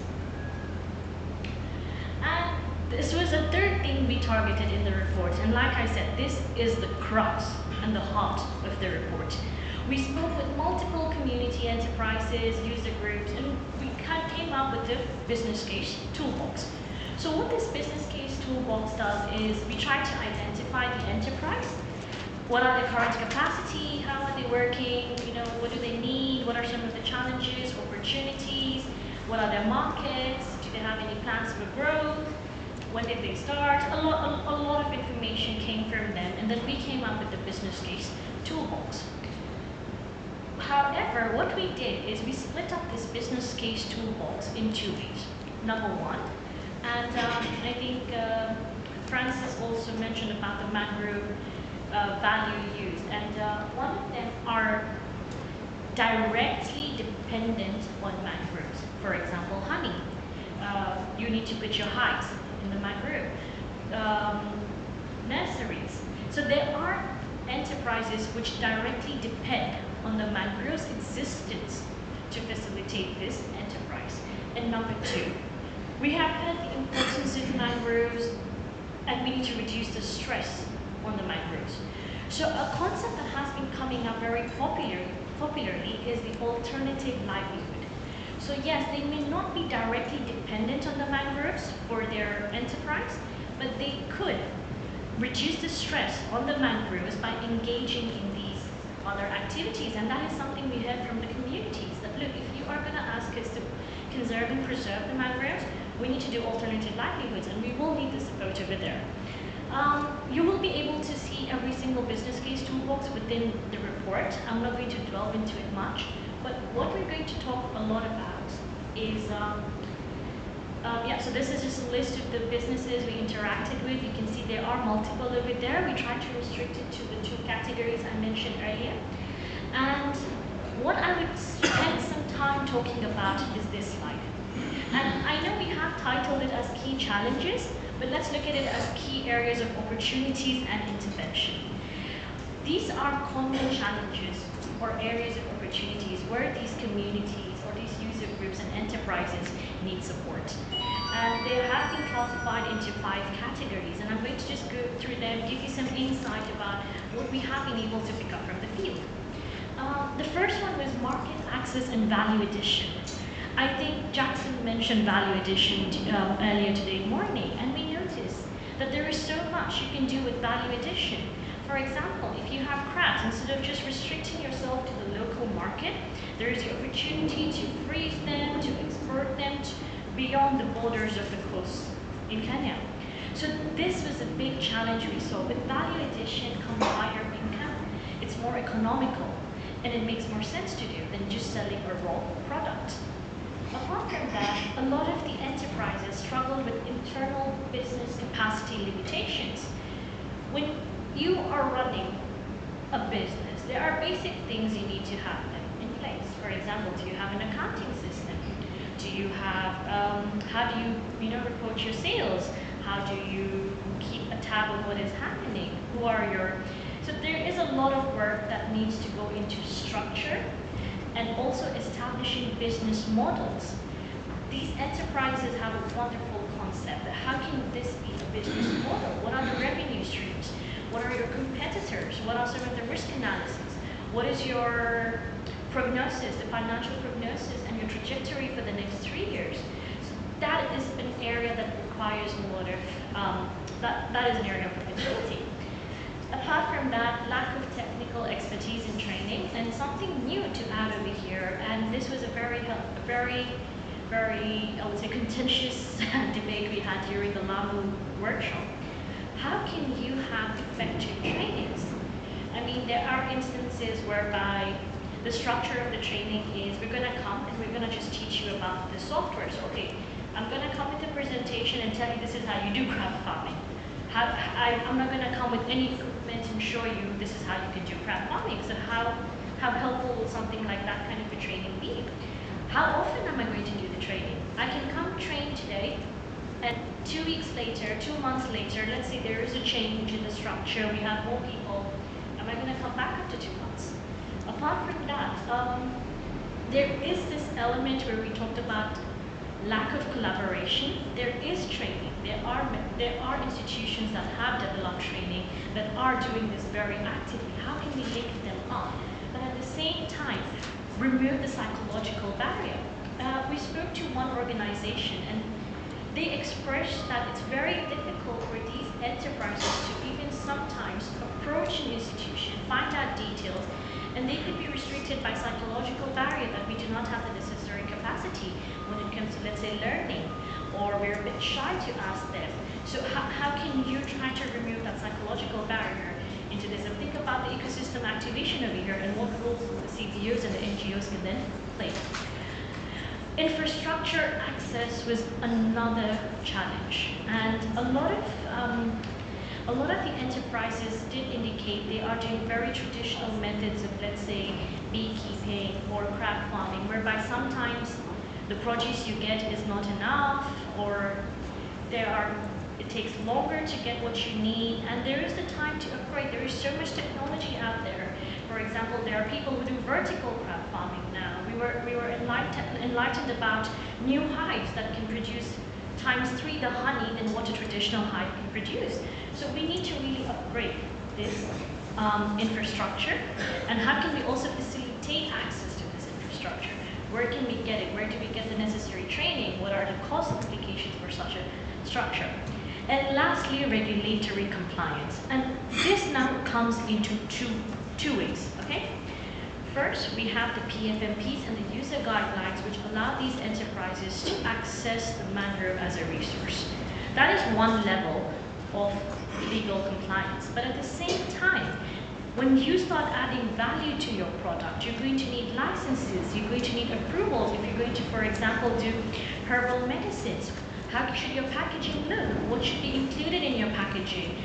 If you were to, in the future, think about even exporting regionally, what are the requirements when you export to the other regions in Africa and facilitate that kind of trade? So there is that element which is specific to every single enterprise, and that is a challenge which most of the enterprises did not see very early on. So these are multiple areas of intervention, multiple areas of opportunities, but these are very doable. So what I'm going to do now, I'm going to hand it over to Jonas. He's going to talk a bit more about, okay, we've seen what the problems are, we've seen what the ground looks like, and now what do we do? What should the next steps look like? Thank you so much, Malvika. All right, so as I was explaining before, we have several perspectives we can look at things. We can try to look at it from an investor financing perspective. We can look at it from an accelerator or capacity building perspective of how to support. We can look at this from a policy making aspect. So I have the pleasure to now go through more of an entrepreneurial approach to how to solve these problems, all right? We can move to the next slide. So some of the conclusions. So strong community advocacy and acknowledgement of mangroves' importance. Community actively engaged in entrepreneurial activities to protect mangroves. And this could be done either directly, which is community members directly participating, or it could be done as part of an alternative livelihood, where some community members pursue eco-friendly incomes, right? We know there's a lot of ideas within the communities we've been engaging with, a lot of ideas. I think that the biggest challenge is more like, how do you initiate them, and how do you facilitate for them, and how do you grow them? But ideas are not lacking. In the end, we are in Kenya, so I think we're good on that part. NBS enterprises need multifaceted support for scaling. So these challenges include, like Malvika was saying, regulatory perspective, internal business capacity, access to market, access to financing, lack of infrastructure, technical expertise, and the list goes on. And then insufficient collaboration within the NBS ecosystem. It's not that it's it's not that it's competitive. It's not like everybody's competing with each other, but we see very little collaboration. We believe that there's a lot of opportunity within what you say, there's strength in numbers. You can create synergy effect. So our approach towards how do you make this sector grow is how do you design collaborative models that drives collaboration and not competition. And this one, grant funding stands as the most suitable and conducive financial mechanism for nature-based solutions as of today. Obviously, we want this to change because we believe that this is an extremely investable sector.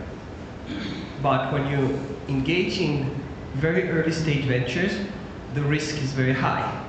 The longer a business has been going on, the lower the risk. And what does investors don't like? Risk. So how do you play your strengths and not your weaknesses, right? Because it's not that money is not available. Banks are there, right? It's not like investors are not available. We are investors, among others. So why aren't you accessing this financing then? Anybody wants to go? Why aren't the communities accessing this finance? Because you operate as a community. An investor is used to, this is a team. Here's a CEO, this is a financial officer, this is a numbers guy, this is a operational wizard, this is a cap table, this is who owns what, this is our cash flow, this is our numbers, and then you show the bankman, and the bankman understands that language, because now you're speaking the same language as a bankman. But what if you go to a bank and you tell them, hey, we're a community of between 100 and 120 people. So who's the CEO? No, we run this together. We're a community-based business. But who takes decision? Who does what? Basically what happens is, there's a gap in communication. Many financial players don't know how to translate a community-based business into their language. It's not that they don't believe in you, or that the money is not accessible. But there's a gap as part of how do I evaluate you guys. The same problem is also when you're looking to grant funding, which I will speak about later. So we've done quite in depth on this. Let's go to the next slide. So the way forward, we are proposing a nature-based solution lab. The NBS lab represents a comprehensive, all-rounded solution as part of creating an infrastructure that community-based organizations can plug into. Why? Because you start as a community-based organization, you plug into it, and then you become a community-based business, right? That's a conversion we're trying to make here, but how do we make it easier? And how do we facilitate that change? And not only for the first business, but once you get the business going, maybe you have other ideas you want to unlock. Right? So we want to grow it. What is the purpose? Ecosystem activation, support for nature-based solutions. So we want to catalyze collaboration among stakeholders. We want to support NBS enterprises in policy, funding, technical aspects, and also advocacy, knowledge dissemination. So raising awareness about Mangrove's importance, knowledge sharing platform for best practices and research, right? I will get very detailed in what this means. Because we also decided to include this as part of the report. Why? Because after speaking with all of you and engaging with you, we also tested it out to ask your opinion of what you think of this.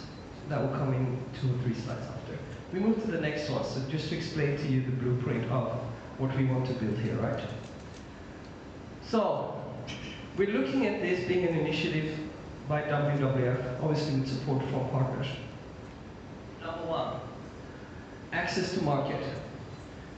If you're doing honey, crayfishing, red worming, whatever, access to market is always difficult. It's not only about the product you're developing, but who do you know? Do you know anybody at Carrefour? Do you know the list of questions Carrefour will ask you before they buy your product? If you don't, how do you get in there? How is it physical stores versus online? Specialty stores. What if you want to sell your product in Tanzania or Uganda? Do you know anybody there? No?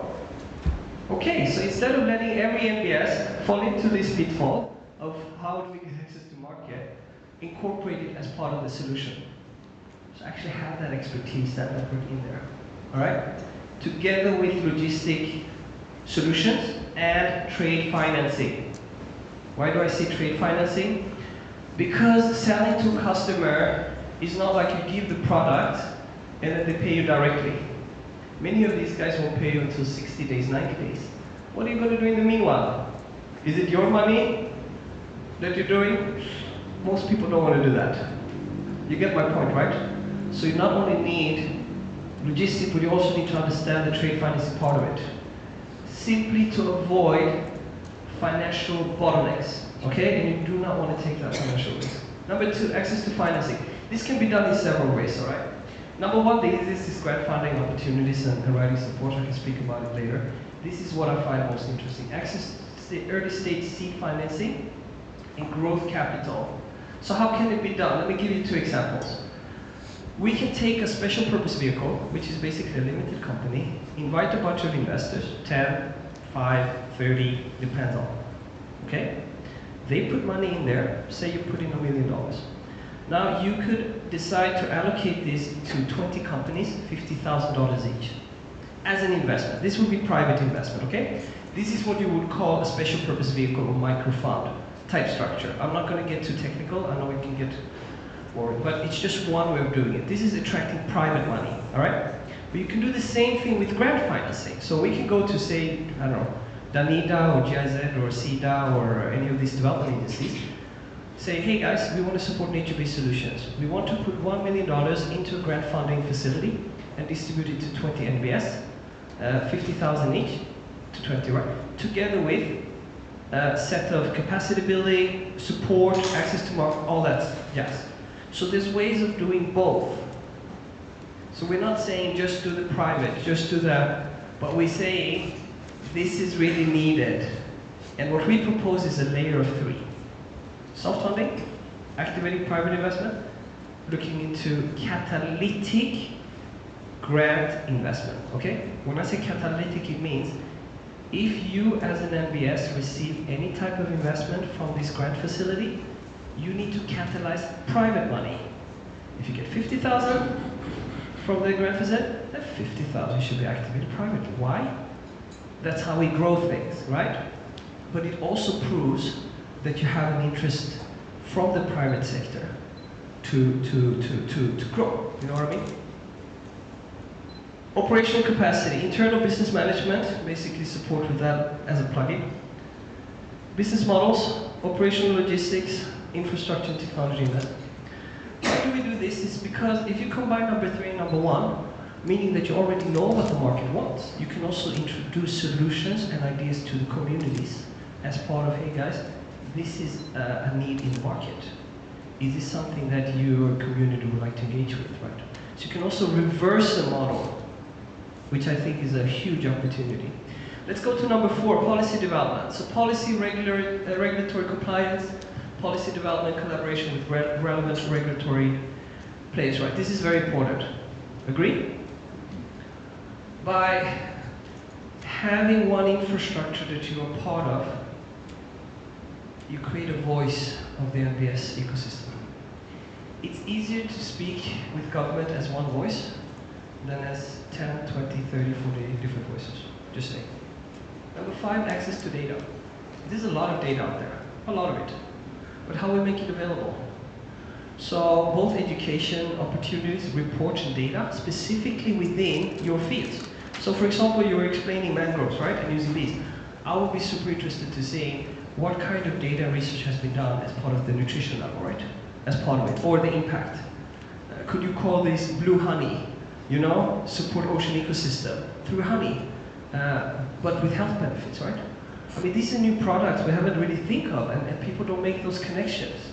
So I think there's a huge opportunity, but for it to be sellable on the market, having access to dark data to validate the medical benefits or the impact it has on its ecosystem would help, right? So this part we see as a very low-hanging fruit because it already exists. We don't need to reinvent the wheel. The last part is access to network. Because there is a lot of opportunities to do events, gatherings, not only within the Kenya community, but Tanzania, Mozambique. I mean, 38 out of 54 African countries are coastal states. So there are more countries on the African continent that have opportunity to network and collaborate with you because they also have a coast than not. Right? So obviously there's a foundation for collaboration here. So what do we want to do? Build this infrastructure where you're provided these 6 areas, and then you plug in as a community into that infrastructure. What do we call this? Circular problem solving. Let's stop reinventing the wheel. I know there are people who love inventing the wheel. It makes them feel clever. Like, oh look, this new thing, but it's actually not new. So we want to be resource smart and we want to be output focused. Circular problem solving. You all basically have similar type of problems. So why not systemize the solution of those problems? Very, very, very efficient. Make sense? Great, let's move to the next one. This is just an idea of how it could look like, but the way we envision it is that an organization with thought leader positions such as WWF to kind of provide leadership, guidance, expertise, spearhead establishment, and the foster collaboration amongst government, NGOs, etc. And then as a supporting partner or as a implementer, or could be investment, there's several layers could be added on. We added Pangea here as part of expertise, business development, branding, market access, and also obviously investment. We work also a lot with coffee producers, tea producers, cashew nut, with value addition access to market. This is very similar to what you're doing, except that there are maybe a community of 10,000 farmers. They have a board, and they want to sell coffee locally, regionally, internationally. And they also have licenses, certifications. They also want investment. So what we see with community-based businesses is that the problems and opportunities are quite similar. Let's move to the next one. Obviously, sorry, go back to this slide. I just want to say something. There's also room for other types of constellation on this, to be clear. But as a direct recommendation to WWF, we are ready to roll this out. And we also have a clear action plan of how to do the resource mobilization and get this started. Let's move to the next one. Some of the challenges, as we mentioned, inadequate capacity to run full-time fundraising, low access, success rate scaling, limited partnership thematic area, positive government, partnership with no financial support, lack of formalized fundraising strategy, need for websites, update, communication, social media, visibility type stuff. Specifically if you're selling products, right? Opportunities, capacity building to enhance fundraising, training, explore new partnership, develop strategy to secure financial support, formalize the fundraising strategies, and then enhance online presence, visibility, and engagement. It's obviously a lot more that goes into it, but just to summarize. Move to the next. So, we've been asking you guys, what are your problems? So we got responded from 6 of the nature-based solutions. So we asked them, do you encounter challenges in the following areas of expertise? Business development, 5 out of 6, 83% says yes. We need help with that. Access to infrastructure, 100%. Access to finance? Everybody. I think you answered that one 5 times. Branding, packaging, 83. Technical skills.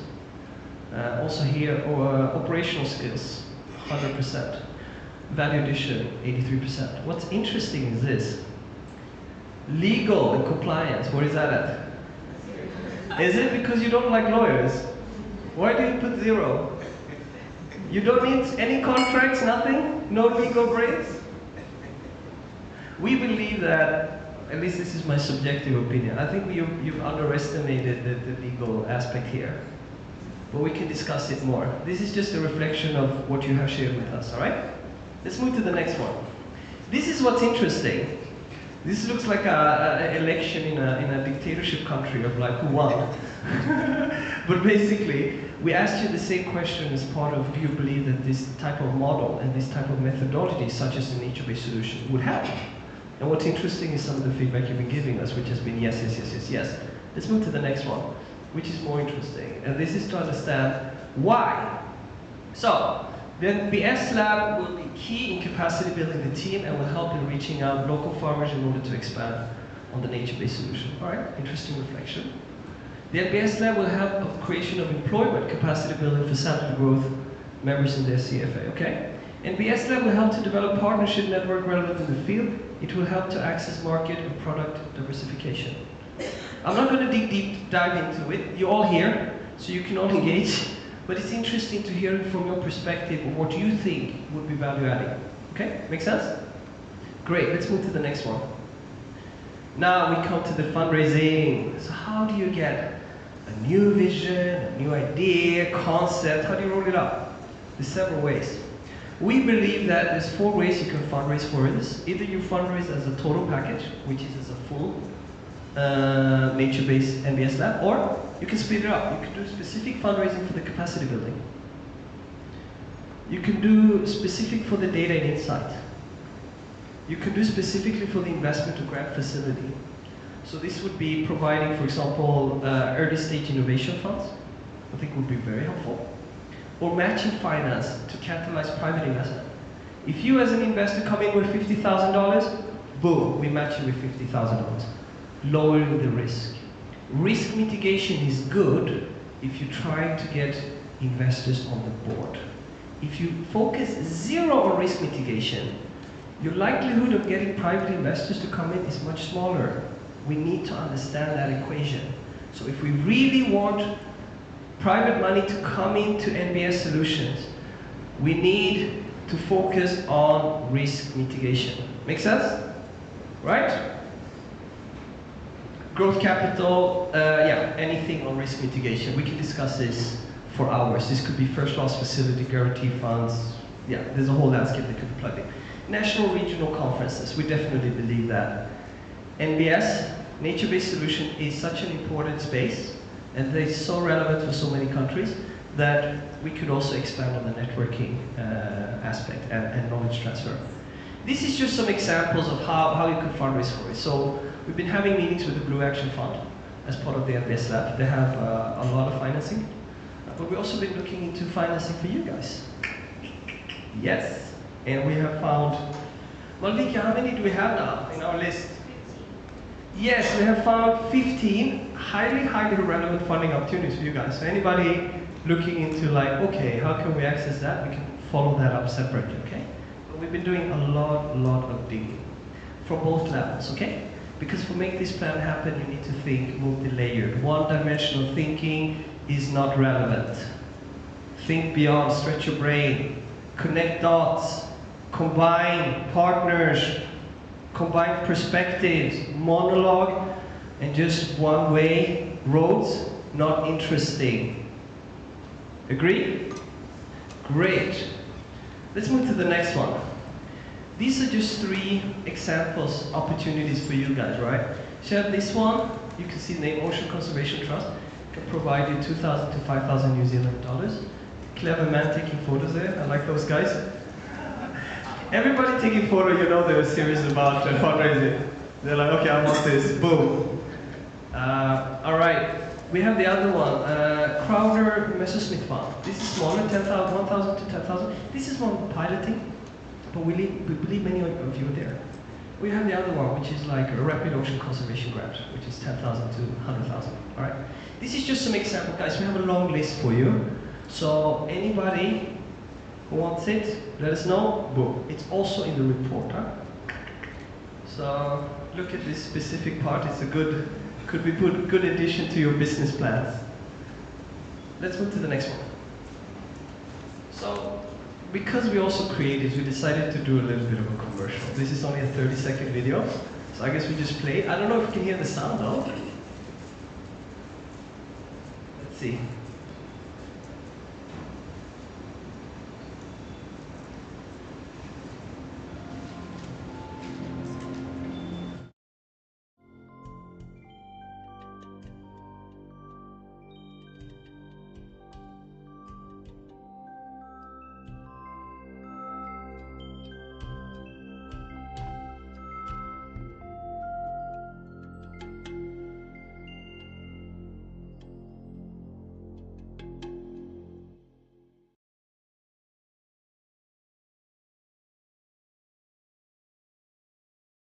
To answer, so before I went up on stage, I spoke with some of you and asked you, what do you want to get out of this session? What makes this value adding? One question was sustainable finance. How do we get sustainable finance? My answer to that is by focusing both on soft funding, which is grant and development financing, to catalyze private investment. Right? That's one way. This is for you to fundraise. How do you as a business maintain it? What happens to a business that stops getting money in? They die. That means that you need to be good at selling stuff, right? Access to market, all that. That's why it's included in the NBS lab. Make sense? So how do you reach sustainable long term? Work on getting the revenue streams happening internally together with efficient fundraising. Soft funding and private investment, okay? There's also a third area, which is banks. And I gave you the example of banks and why banks have difficulties putting in money. This can also be changed with provided infrastructure, because now you can agree with the bank about the system before, and now inform communities on how to access this finance if they're now interested in working capital, asset financing, and these kind of things. Make sense? All right, there was one question about expansion of mangrove conservation. All right, guys, for everybody in the mangrove space, let me just jump into this. If you take the NBS lab, but you say this is not for honey, this is not for everything in NBS, this is just going to be utilized for blue carbon, you can do that, but then add a technical element. The technical element is utilizing satellite data, drone data, to do the evidence-based carbon capturing. So what is the problem you deal with when you do mangrove conservation? Additionality. Who's going to go out there and measure how much CO2 has been captured? Do you go manually? Do you do soil testing? Do you check on the size of the mangroves, etc., etc.? How long time will it take? And all these middlemen, right? You need it certified. You have 4 big players. That costs money.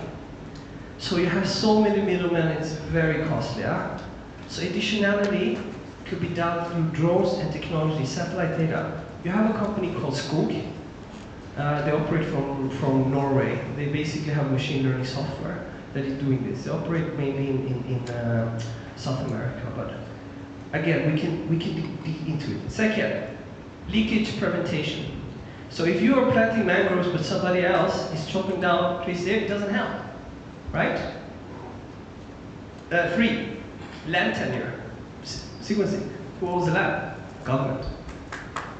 How do you get started, huh? You get my point? Because if you haven't figured that one out, you're never going to scale. Never. And you can engage in this conversation with government, but nothing will happen. 4, economical benefit to the community. Once you get the system going, you sell your blue carbon, somebody pays for it, you get it back to your community. What happens then? Right? Do you share everything with everybody?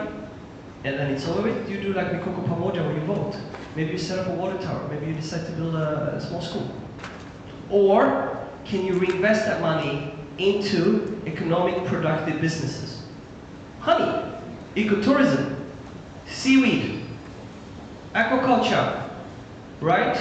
So if you build an infrastructure where it's not only about getting the money into you by selling blue carbon, but how do you make that money bounce? The more you make the money bounce, the more you're growing that money. Am I talking the right language now? So if we want to scale mangrove conservation, which we obviously do, again, we need to think differently. We need to utilize technology to get transparency, evidence-based carbon capturing. Second, figure out how do we do additionality in a simple way. Land tenure in a simple way. Economic benefit packages already done. It's like going to, I don't know, Burger King or KFC. You have menu 1, menu 2, menu 3. If you order it, the person at the counter won't be surprised and say, oh, you ordered menu 1. That's part of the plan. It's not a specialty dish. This is predictable. So if we know the problems are predictable, why don't we create solutions to solve those predictable problems? All right? How much time do I have before I go to, sorry. Oh, wow, okay, sorry guys, I'm way out of schedule here. How to use innovation and technology was the question. My answer to that is, if you work with a NBS lab type approach, you're basically speaking with the market, right? You have that internally. You're already speaking with investors.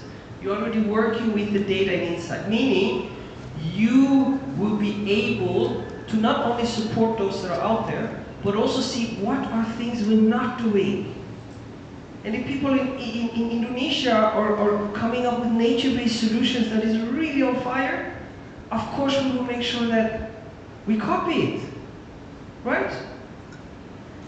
So the whole idea is a very efficient way of driving innovation is actually by collaborating, but through this ecosystem approach.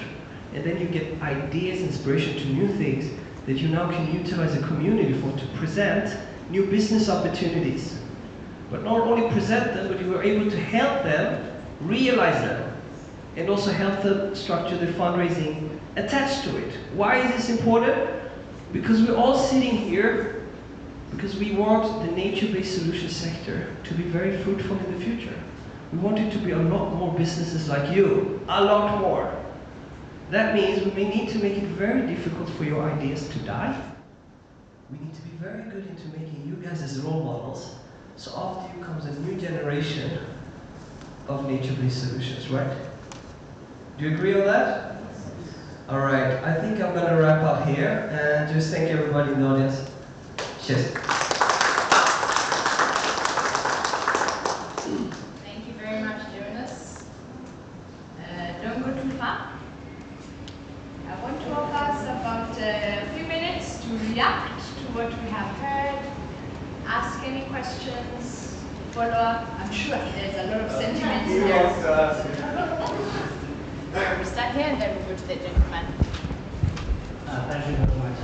My name is Miss Mangrove from the Julian Coco Self-Help Group. It has have been a very good presentation there. And what I have heard from Madam there, for the challenges we have been facing a lot, to me, I think the challenges which we have been discussing all over here, all the challenges, most of the challenges are just facing to the small groups from the villages there. Then, how or what criteria do you use so that you can reach the small groups to help the small groups to solve the challenges?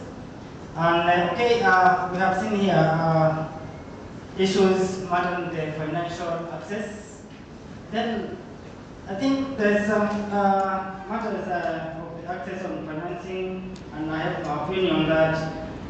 How do we deduce these requirements so that we can get the small groups from the villages so that they can easily get the funds? Because I think that is a very big challenge to our small groups there. We have put very many requirements there, and the groups go just starting there. They go by and they fail to reach the requirements. On matters of operational capacity, please, you can just face directly to the groups down there. Because as far you are going, reaching the groups through other channels, then you go to fail the groups down there. So please, just come to us as Julian Coco there. We are just based on Jombu, sub-county, Bangladesh. So we have one challenge and we fail on this one. Thank you. Thank you for that. Very good question. The first thing that will happen is if you're a small organization and you apply, is that you will realize that most of the soft funding or grant applications, they have requirements. Are you formalized? How are you formalized, etc. And where small organizations fall is that they don't live up to the requirement. Second thing is, a lot of these grants, it's in your benefit if you have a history. We call it a grant CV. Have anybody trusted you with some money before? Were you able to report on it? Can we see that? It's much easier getting your second and third grant than it is on your first one. It's like, remember when you were young and you were trying to get a job and people were like, what's your CV? It's like, I never had a job. And then you're like, but yeah, you need a job to get it. You're like, if I never get my first job, how am I ever going to get here, right? So now there's a chicken and egg dilemma. And you're like, in this case, you need to invent the egg. How does that work? By having an NBS lab, you apply as an NBS lab on your behalf. So we make sure we have that infrastructure, make sure we have the CV. Not only that, We're going to have some of that fancy donor language, da-da-da. and in that way, it's not that you can use it specifically for you, but you can use it for all the small ones. Strength in numbers. This is a problem everybody is aware of. It's just that we need simple ways of doing it. So I think in this case, that would be my direct answer to you. Yeah. I hope it answered the question. Awesome. I can also just tell you, like, we don't do this usually, but like we have a separate entity to Pangea which just does grant funding. We fundraise over $10 million for different projects on behalf of other partners, etc. So it would be like systemizing something like just specializing on the SPS communities. So it can be done. Get my point? It's just a little bit changes and then boom.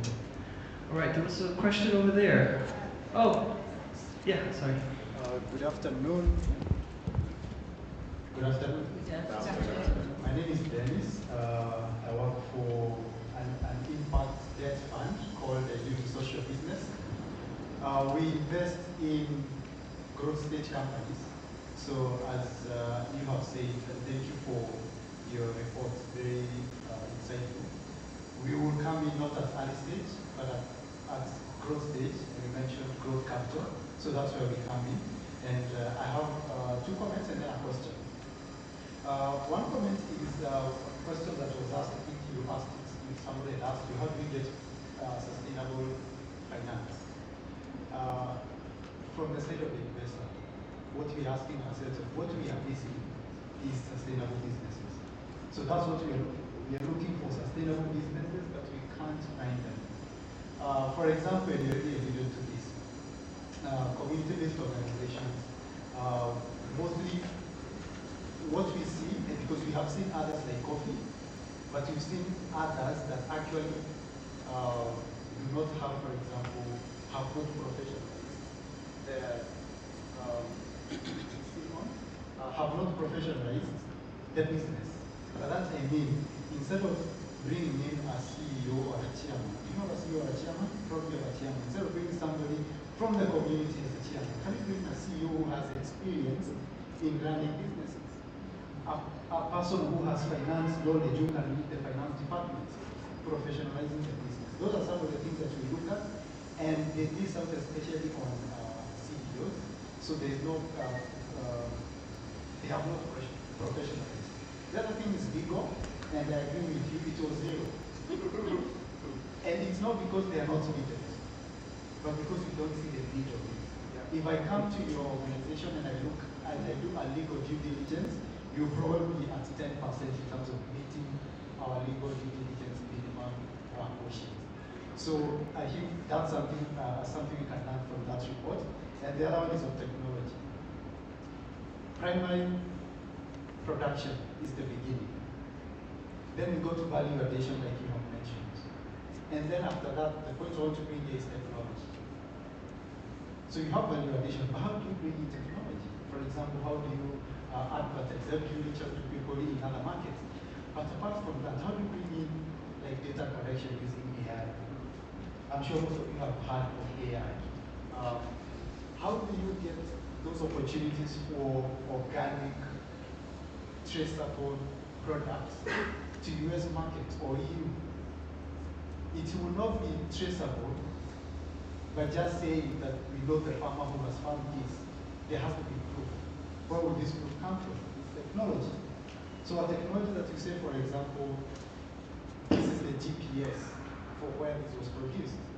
That will make the person doing the honey to get premium pricing because it's traceable. So it's not just organic, but also traceable. So those are some of the things that we look at to get sustainable businesses, and that is what we are lacking. When you on the other side are looking for sustainable funding, and you're not getting, so probably bringing us together and helping businesses do venture building, that could really help.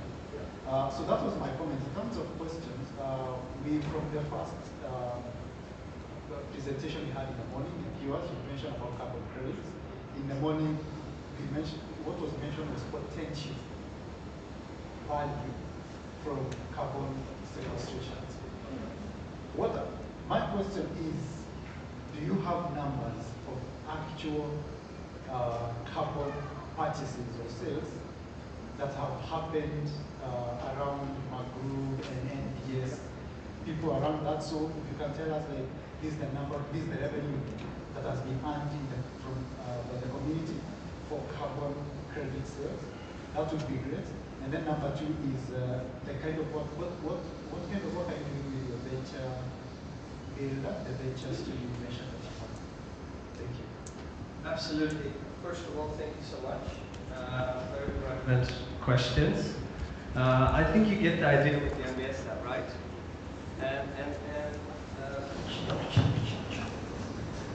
Hi.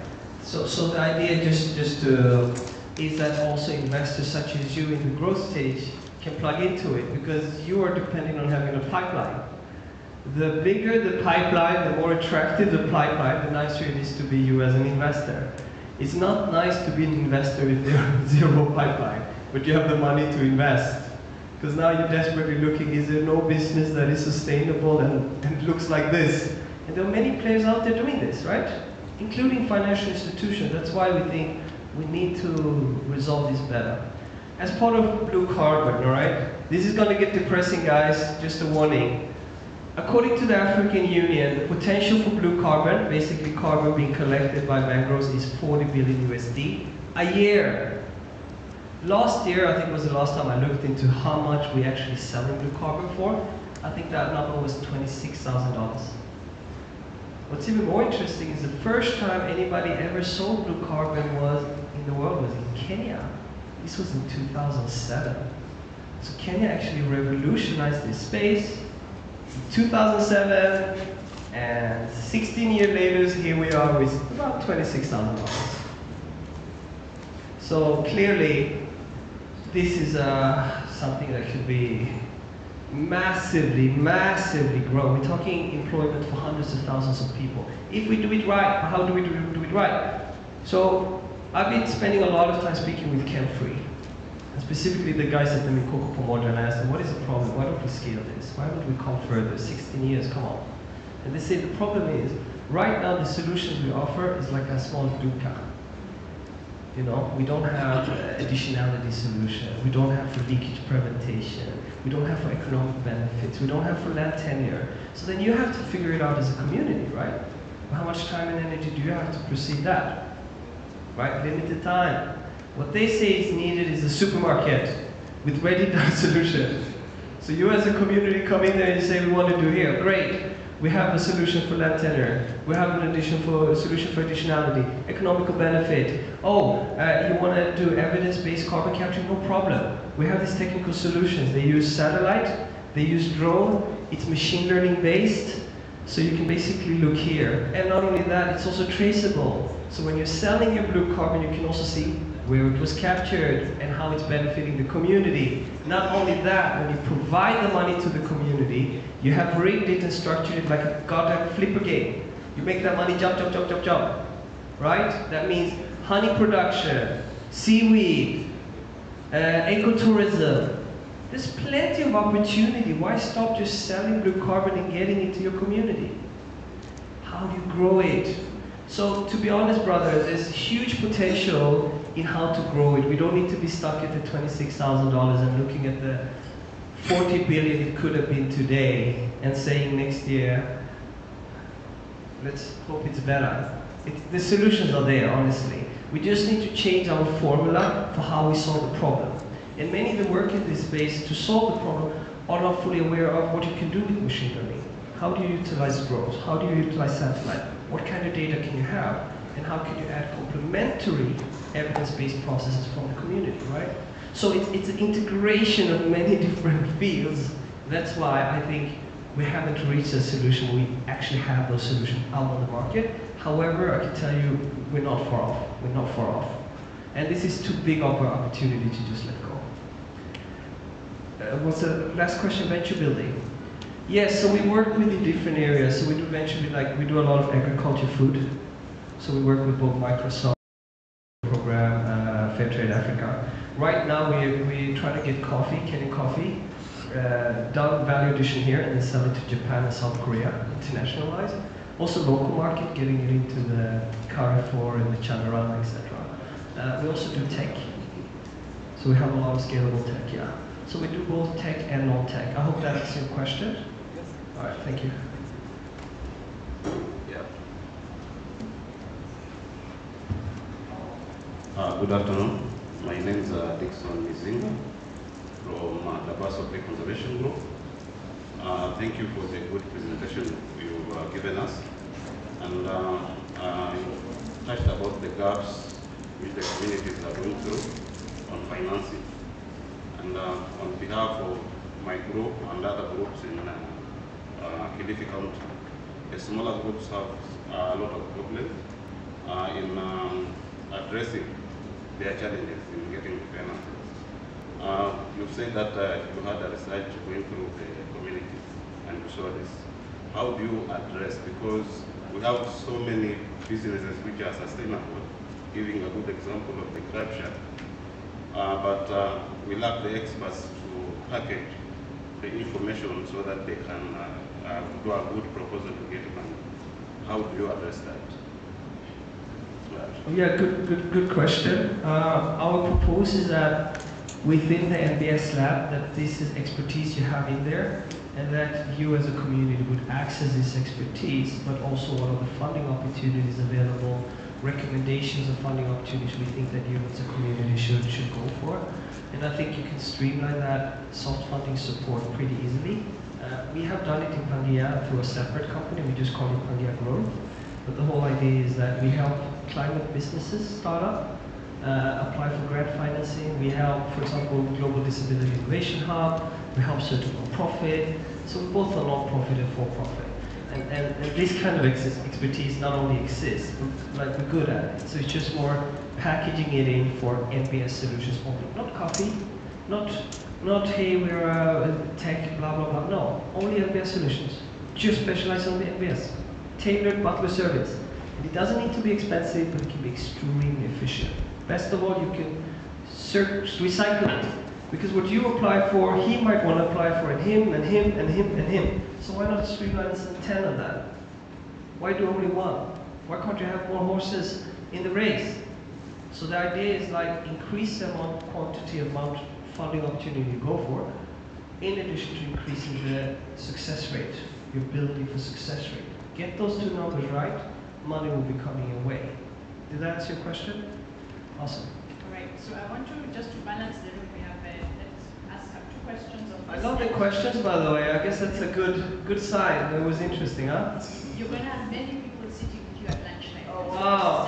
I made myself popular. Okay. All right. Yes, go ahead. My name is Brenda. I'm wearing two hats. My first hat is as a board member of Mangrove, which is a community action committee on conservation. And my second hat is as an entrepreneur. I run a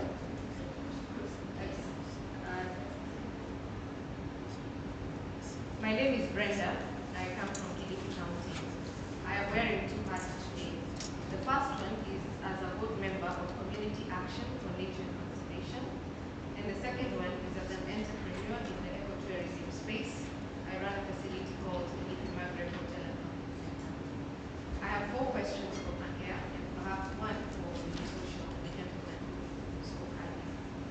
So for Pangaea, I'm interested to Brenda. Could you make them 2 questions just so we can? Okay, yeah, all right. So for Pangaea, do you have, is the funding only for startups and groups? And if it's only for startups and groups, does that mean that organizations that are post-startup can get funding or not? For instance, revival grants? Is it possible to answer each question after? So instead of you, okay, so the idea is that both, you could have in different phases. You can have for the innovation at early stage, but you can also have for growth. Why is that interesting for growth? Because now you can activate players such as your organization that are actually interested in investing in growth as part of how do we mitigate risks and make it easier for you to come on board. So we want to look into not only creating a lot of babies, but making sure that these babies become giants one day. I guess you answered 2 of the questions. I'll ask another one. What is the cost of million. No, I'm just kidding. You could do it as a success rate basis. There's different ways. Maybe you could even get a donor to put in the money for those services, so you get 100% and it's a free service. There are many ways of designing that, depending on the context and who wants to be part of developing, solutions for you guys. Did that answer it? Yeah, that does. For Unisocial, I don't know if I asked it now here or over lunch, but again, you mentioned that you handle business growth financing. It would be interesting to hear what you have and the cost of that, or whether it's an organization or community coming to get funding. For instance, you mentioned we'll need traceability. My understanding of that is things like certification, and off just Google, those things cost a lot of money, possibly even more than what you give us, say, to set up nurseries or things like that. So it's important to hear your costs for financing. Thank you for that question. So for you, social business, we provide what we call patient capital. Definition of patient capital is not just based on the cost of capital, which is interest rate, because that's what you're asking, but there are many other factors. But to start from very vast in terms of interest rates, so for Kenya shillings, if you're looking for Kenya shilling loan, we will peg it on the current market rate, and then we'll give a 2% discount. So to be lower than the market rate by probably 2%. That's the cost. However, it comes with a number of things. For example, you will not start paying principal immediately. So we are likely to give you like a 12-month moratorium. You start paying principal after 1 year to give you time to put in your money. We'll also come in with growth services, so we will support you. As we work together, we will support, we'll come in with where you have challenges, and we can come in and give grants, not in terms of money, but in terms of capacity enhancement. So for example, if you don't have, if you're looking for recruitment services, we can help in that sense, or finance or corporate governance, whether in terms of training or bringing somebody to come and help you get, set up structures. So we can come in to help you and be more sustainable. So that's some of it. And then from other differences from the bank is from banks, financial institutions, that we don't just look at security, where you are looking for hard assets as security, collateral, but we also go further and say we can easily look at your inventory, receivables, guarantee from the company. So those are some of the features of our debts. It's debt at growth stage because we need it. Debt is repairable, and that is why it's not good for a startup. That's why we're focused more on growth stage. I hope I've answered all your questions. Yes. And I encourage you to have lunch together. Yeah. I want to bring up just one more question from this side, and then I want to just pause us there, because I know this is good. This is good. It's generating a lot of conversation, and we create the provision for when we have our next break for these conversations. Yeah, I think we have 2 more people on that side. Okay. That was a super good presentation. It was a nice one. Just a comment. Financial CV. You want to get any money from anywhere, you need to have a CV, like he said. And this, I'm speaking to groups. You need to get your structures in place, get registered.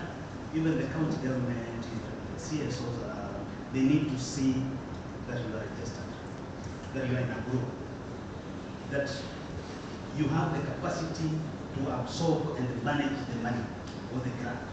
And reporting. Yes. So, the groups get organized, and as Plan International, we're focusing on, because we believe in community-led processes. The community in front. I don't know, my question, if we, maybe as Pancare, you can start working with small groups so that you give them the tools, the power to run their own show. Start small, maybe with 1 group or 2 groups in Kenya, let them run their own show, then we can scale up. Then, getting the power of numbers. Will be, for example, in our approach, we want to train these groups on issues of proposal development. Not just telling the stories, but we want to come to you, register you if you're not registered, and train you. If you don't have the manpower within, we can influence so that we get people on board, members of that group, so that they are able to do proposals for you. We train you. You need to get trained to do proposals, not proposals of 50,000 maybe or 100,000 Kenya shillings. So that you start small with a good CV. Who knows? There's a lot of conservation funds flowing around. There's a lot of money flowing around. So get organized. Is get into this CFS. The CFA with these numbers and the user groups can be able to access a bigger grant or fund. So get registered into these bigger vehicles, and maybe also looking for stability. You need to do the approach of a VSLA. Think about that. Thank you. Thank you so much. Very good comment. Yeah, to answer your question as part of, would you like to, can you start small and supporting these NBS solutions? That's exactly what we're proposing, but package it as an NBS lab. Why? Because then you design it as a scalable intervention, right? That can grow, because we see the problem, the opportunity being gigantic. So it's actually that, just incorporated as part of the NBS lab. As part of this is areas we can do, I can just tell you, the past 5 weeks we received financing from NORAD, Minister of Foreign Affairs Lithuania, and also last one, GIZ.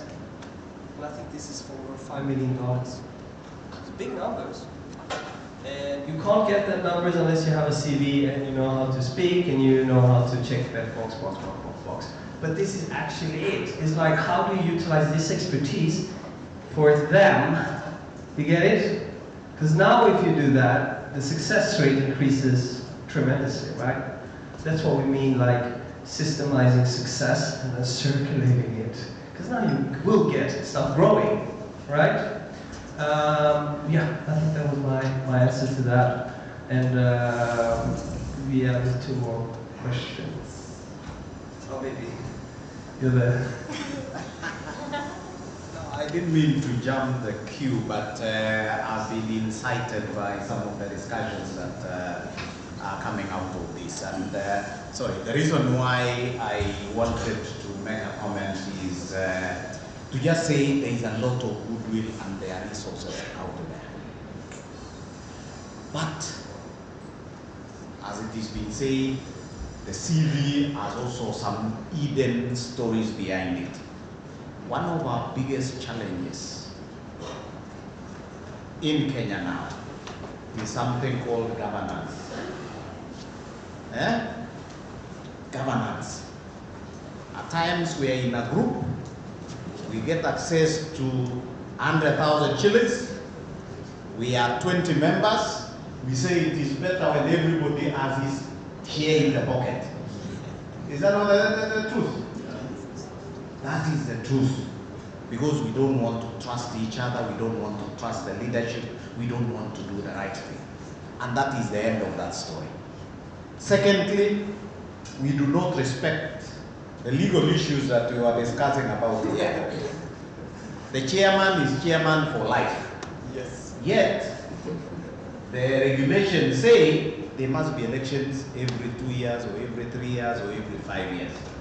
You meet the chairman of the group, he says, my organization. And he keeps all the documents in his house and hides the key from the wife or the husband. Simply because he has no bigger vision beyond owning the group. The cooperatives movement in Kenya in the 1960s, in the 70s, and early 80s were doing a fantastic job. One of them is the Kilifi Cooperative Society. Those of them who can go back a little bit, Kilifi Cooperative Society was one of the best examples in Kenya. We have some of them around the country, but they collapsed because of issues around governance. And we must leave that past and be able to build groups, organizations that are ready to move forward. Do we agree? Yeah. Thank you. I object. No, I just want to echo what he said. The biggest problem we have with coffee producers, tea producers is the boards. When do they retire? Never. Because you're offending them if you're telling them you're too old. How many women are in those boards? 0. You basically have a board with old men that want to hold it, and when you discuss ideas and how to develop, nothing happens. We're the young people. 70% of Kenyans are under 30. Why aren't you sitting in the boards? So I think this is a structural organizational aspect of, which also goes hand in hand with what you were saying. Instead of sending your chairman to speak with the bank, because he will not make a good impression, pick a young CEO, pick a young woman, pick somebody to be the face of it, that kind of inspires, just saying, because this is a hidden problem that many do not want to talk about, but the problem is real. It is, right? Because we want to have a panel now, and a lot of the conversations that are happening are actually going to get answered, and with more on the conversation. So I want to offend the community. Yeah. As I said, I went to parks. Sometimes why we find that it's only the old Zen sitting on those boards. It's not that because the youth or the women don't want to take part. If you look at the revenues that come from community initiatives, if you're having 100,000 being shared out among 1,000 people in that community, it is not enough. It's not enough to feed your children, it's not enough to take your children to school. So what happens? The young people get onto boda bodas, the women start selling mandazis by the roadside so that they can increase the revenue that's coming to the household.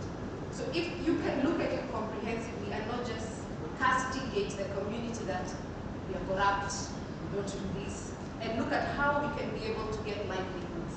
You find that, for instance, when you have a young person setting up a CPO, ni kujitafutia, rather than what is good for the entire community or what is good for the ecosystem. So please, I'm asking humbly, when you're looking at or critiquing the communities, look at it holistically.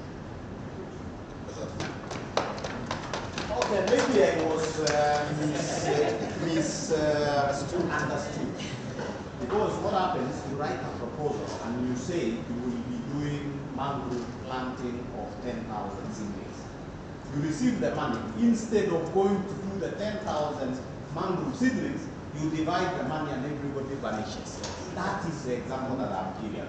And allow me to just clear the air. You have that. You know, you make sure that what you say you will do, you do it. Yes. Okay? And I think there should be no debate about that.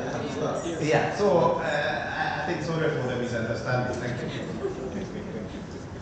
No, I think we're all good. This is why I think it's very good that we're having this discussion, right? This means that we're actually discussing the relevant things that matter, so. All right, let's give Jonas and Malvika a hand for that report. Thank you very much, Team Pangea. Just for emphasis, just so we don't have any confusion, one of the potential ways, because we are talking about collaborative approaches for financing sustainable mangrove conservation and alternative livelihoods for local communities. And one of the proposals is to have an NBS lab. This will bring together all of these potential players, a Pangea, a Plan, a UNIS, an APSA, an Amani Institute, the different people who have the different capacities. So if I had to make an ask or a clarification, when we talk about collaborative approaches, instead of each of us in our organizations doing the same thing, what if we pull those efforts together in the lab so that when Adabaso, Alamu CFA is looking for an intervention, they know they can come to one place, a one-stop shop, where they can find all of the support services that they require. All right. So I just wanted to make that clarification so that we don't have too much pressure being put on one entity. It is counter-collaborative. All right. So I want to bring to the floor now some people. We want to hear voices. We said to hear as many voices as we can. So I want to welcome to the stage Mr. Philip Kelo. Jonas, you can come back, and I'll try and minimize the number of questions that come your way as you've been speaking to us. A lady with a very powerful name, Queen Elizabeth, hi. Janet Yamoy from the Third Way Partners, and Dixon Mizinga from Tabasu. Please join me on stage. So for about half an hour, we want to hear really live from the ground what this work looks like.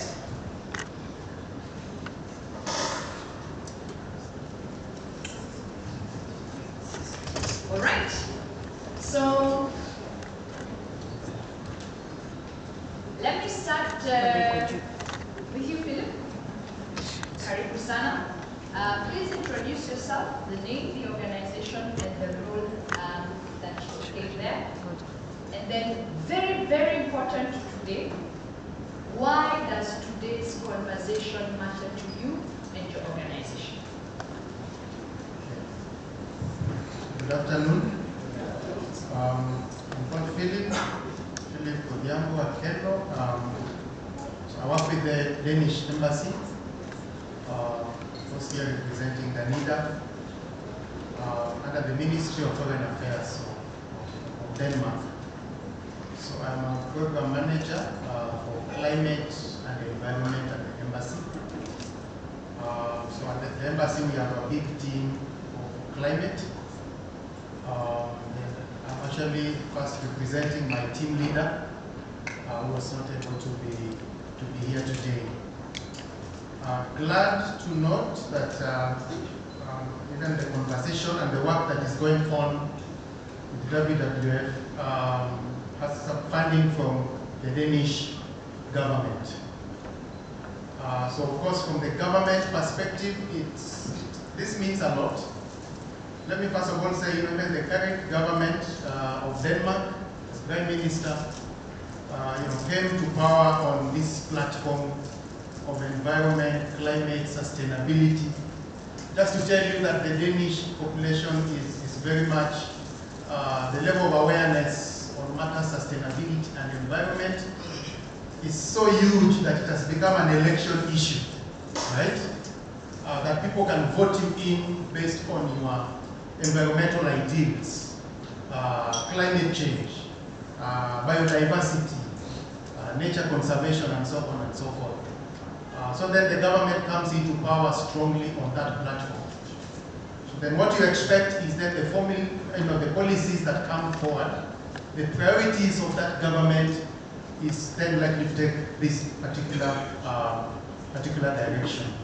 So this is a matter of priority, I must say, for the Danish government.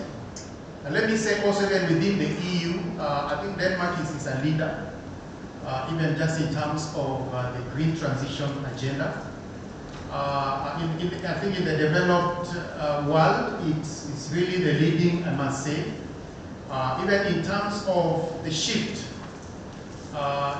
towards renewable energy and the whole green transition and prioritizing environment and climate, it's something huge for the Danish government.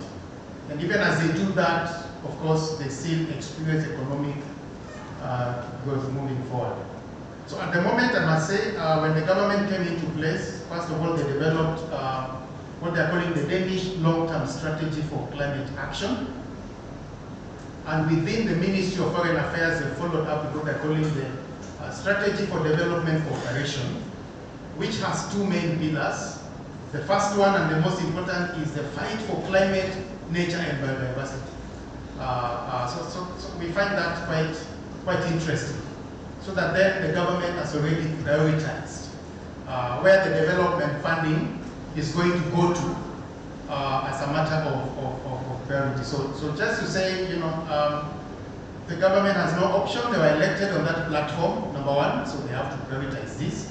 But equally because the Danish economy is benefiting, right, from sustainable solutions, then that becomes even more important for the government to keep prioritizing this. And then it therefore means as we do funding, as we support organizations like WWF, is then, you know, this also becomes part of the asks. You know, as we give money, it's part of the asks that we want to see ABCD, and this is part of it. Thank you. Great, thank you very much. Let's give him a hand. I'm going to skip Jonas just because he has already introduced himself, and I'll go straight to Dixon. So the name, the organization, the role, and why today's conversation matters to you. Yeah, my name is Dixon Bizinga, coming from the Basso Conservation Group. I'm also a co-founder of the Clubshed Restaurant to Watamu, the famous Clubshed Restaurant to Watamu. We are a conservation group doing conservation of the Middle Creek, and we started the project because the community from the Basso were mainly depending on the mangrove ecosystem for their livelihood, and because there were a lot of distractions, that's why we decided to start the group so that we can create awareness to the communities on how best they can utilize the mangrove ecosystem. And through that, we managed to start livelihood activities like the Club Shack, which is an ecotourism facility. We do have a restaurant, we have a canoe and bird watching business. We also have a crab farm, which is the one we come to display here. And all these projects are geared towards financing the conservation activities we have. So being in this forum, I feel privileged because we are right in the mangroves, and we see that if it were not for our intervention, I think we would have been affected so much by the communities. So I believe we are going to network so much here, and some of the challenges which we are experiencing, I know some of the communities which are here are also going through the same. So I hope we'll get a way forward of the challenges we are getting, and also looking forward to network with all the organizations which are here. Thank you. Great, let's give him a hand. Please go ahead. Thank you. My name is Elizabeth Hare. I work with an organization called Bahari High Conservation in Watamu, and I'm the Alternative Livelihood and Environmental Education Coordinator. Bahari High is a conservation organization mainly helping out the conservation of marine ecosystem. Mainly we are still known for turtle conservation, but then we also major mostly in environmental education and working with community members. I'm so glad to be here, and this platform really means a lot to me in terms of sharing knowledge to each other, networking towards that one nature-based solution. Thank you so much. Great, let's give her a hand.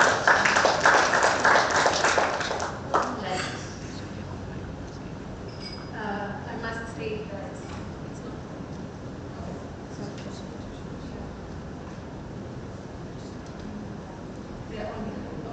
Alright, good afternoon everyone. I think it goes against protocol to speak after the Queen. So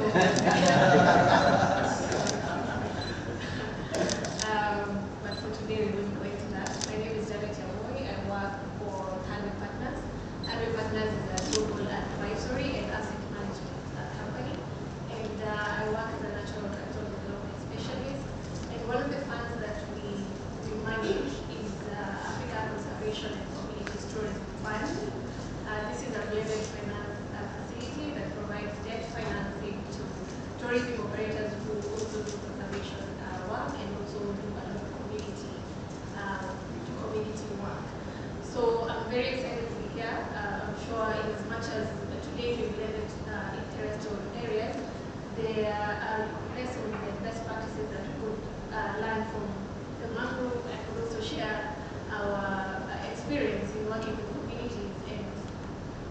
vehicles that have enabled communities to access debt financing and grant financing. So thank you very much, Corey.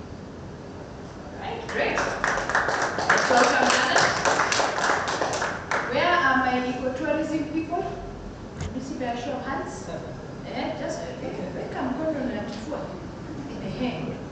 you have had, that is part of her core business. So make sure you have lunch with her today before you leave here. Who's paying? WWF has paid. We are okay. All right, Philip, I want to go back to you because you have given us a good history to demonstrate that the entity that you represent has been in this business of collaborating for conservation for a while. So the question I would ask you is, when you're seeking out collaborations, because I'm sure you have a number of them, and you will give us some examples, what is it that you say to these organizations that makes them feel valued for this collaboration? Thank you. First of all, let me say, I began by saying how the government has prioritized this. So what has happened recently, the ministry actually formed an expert working group on NBS, right? But that is based at the headquarters.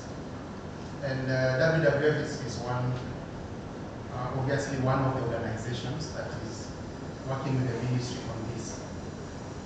Why is that important is because as much as the government sees this as a priority, but I think it is also a learning platform. The government does not have all the answers. From where we sit, maybe we know very little about NBS. And that is why I'm here also, because we also want to learn. We want to hear it from the horse's mouth, basically. So that we also use that information to influence how we collaborate, and how we engage, and how we fund organizations moving forward.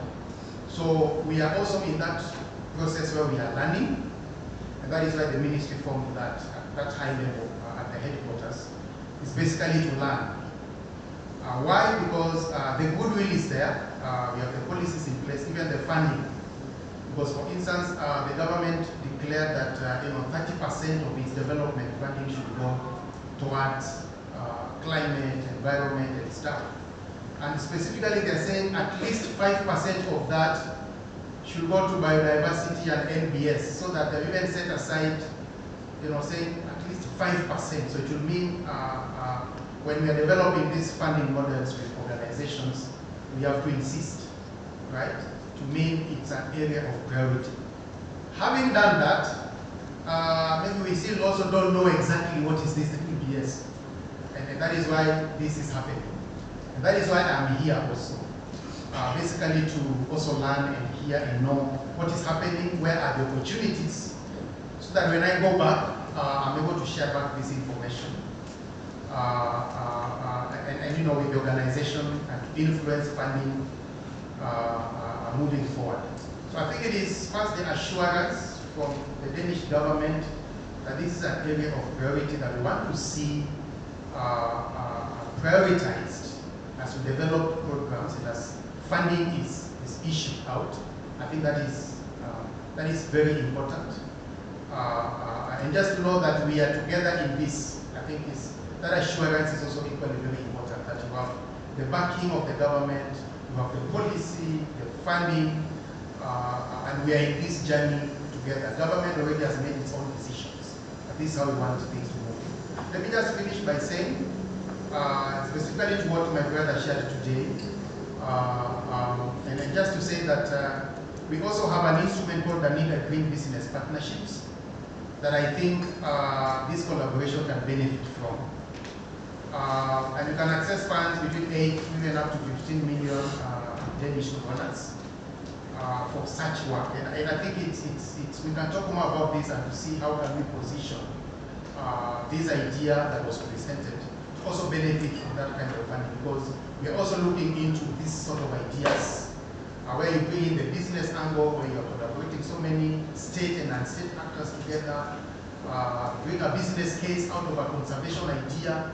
How do you accelerate that? I think it is an area that Danida also funds. And the good news, of course, is the call comes annually. So the next one comes in February 1st. Deadline is June 1st. So you have a lot of time between now and June to model this together. And we can support from the embassy, because every country that applies, those things have to come to us at the embassy also to endorse and stuff like that, right? So I think that is an opportunity, I can say. When I saw that presentation, I said, this one, I think that Danida Green Business Partnerships is something they can take serious and probably provide some funding. Thank you. All right, great. Did you take note of that? Yes. I only saw 2 people write it down. So Philip is here until lunchtime. You can ask him to tell you again what it was. All right, thank you very much, Philip. And I want to stay on the same trajectory in terms of accessing opportunities, and I want to go to the community, and I want to speak specifically to Dixon. So Dixon is the proprietor of the famous Scrap Shack. It is true, it is famous. We have heard about it and get very good reviews from it. And I want to hear from Dixon, what were some, in your opinion, what do you think are some of the success factors that have enabled your community organization be able to do what it is that you have been able to do until now? Okay, thank you. I think we've been very successful in most of the projects we've been doing, because for one, I think we've managed to do the projects we really needed, because at our capacity level, there are some things we could do better. Those are the ones we dealt with. Mentioning like the restaurant. Being a chef by profession, I advised my members to start that business, and being in the capacity of doing the culinary as it is needed, we managed to top the bar at the local level. That is one. 2, we have so many opportunities as communities, because like the restaurant, we've managed to get a lot of clients from our area, Watamu, Malindi, because we started a project which is very unique, the craft farming. We are doing craft farming, which is, apart from feeding the craft shack, we also sell to other hotels in Watamu. And we also do train communities who are willing to start the business too. So it's one of the opportunities we've gotten from the county. We've been given that opportunity, beneficiaries, who I believe they are here, they can hear what I'm saying. And because we've been doing it at the level they wanted, we've been given that opportunity to even train people from Lamu so that they can start the same project in their area. So I can say our project is very successful, apart from being unique, because for those who do not know where Craft Shack is, it's just amidst the mangrove forest. And that is why we put all our efforts to conserve the mangroves, because once they are cut, there will be no Craft Shack. And if there is no Craft Shack, then that means nothing will happen for the communities who used to cut the mangroves, their livelihood, and those who used to fish in the creek, because we know fish are hatched from the mangroves. So if there are no mangroves, that means there will be no fish. So we've had so many opportunities as the communities. What emerging is that we really need to be capacitated, because as the question I just asked here, we have a lot of opportunities, but we lack the capacity from the community level. Like Craft Shack is quite sustainable, because the last time we had funding was 2014. That's the last time we had funding, and we are still on, and we are doing better. So what we need is just to be capacitated on how we can do proposals to get more money to expand our project. Because we are looking forward to do an accommodation facility so that we can also increase the employability we have, apart from getting more income. So there are a lot of opportunities currently. Thank you. All right, great. Let's give Dixon a hand. The last time they sought for funding was 2014. They have been self-sustaining since. So it is very possible. Community groups is very possible. And that's a gentleman you need to speak to at lunchtime to find out more tips and tricks. I picked, the first thing they did was they focused on what they know how to do.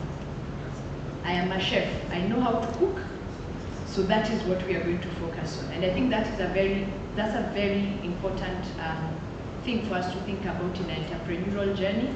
Start with what you know and then build from there. And then find your unique element. What is unique about you?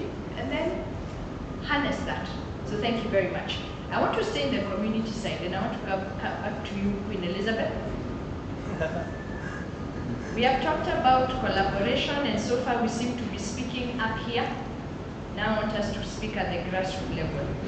What could collaboration at the grassroots level look like? And might you have some examples that you can share with us from Bahari High or from your experience? Okay, if we go to the grassroots level, if we talk about collaboration, I can also put it like partnership. I'll start with even the one thing that we always embrace, that is education. So before anything else, what I know, is it what the other group knows? We embrace this one saying by Baba Dior that says, at the end of the day, you'll conserve only what you love. You'll only love what you understand, and you'll only understand what you were taught. So through that goes into environmental education. So from the grassroots level, I know we normally put these words that says peer-to-peer learning. And also before the peer-to-peer learning, the assessing of the current situation. So when one group managed to assess their own current situation and they realize themselves, collaboration can come into what does the vision look like. When they understand the vision, can they do it alone? Then now goes into collaboration. Can they stretch their hand to the other group?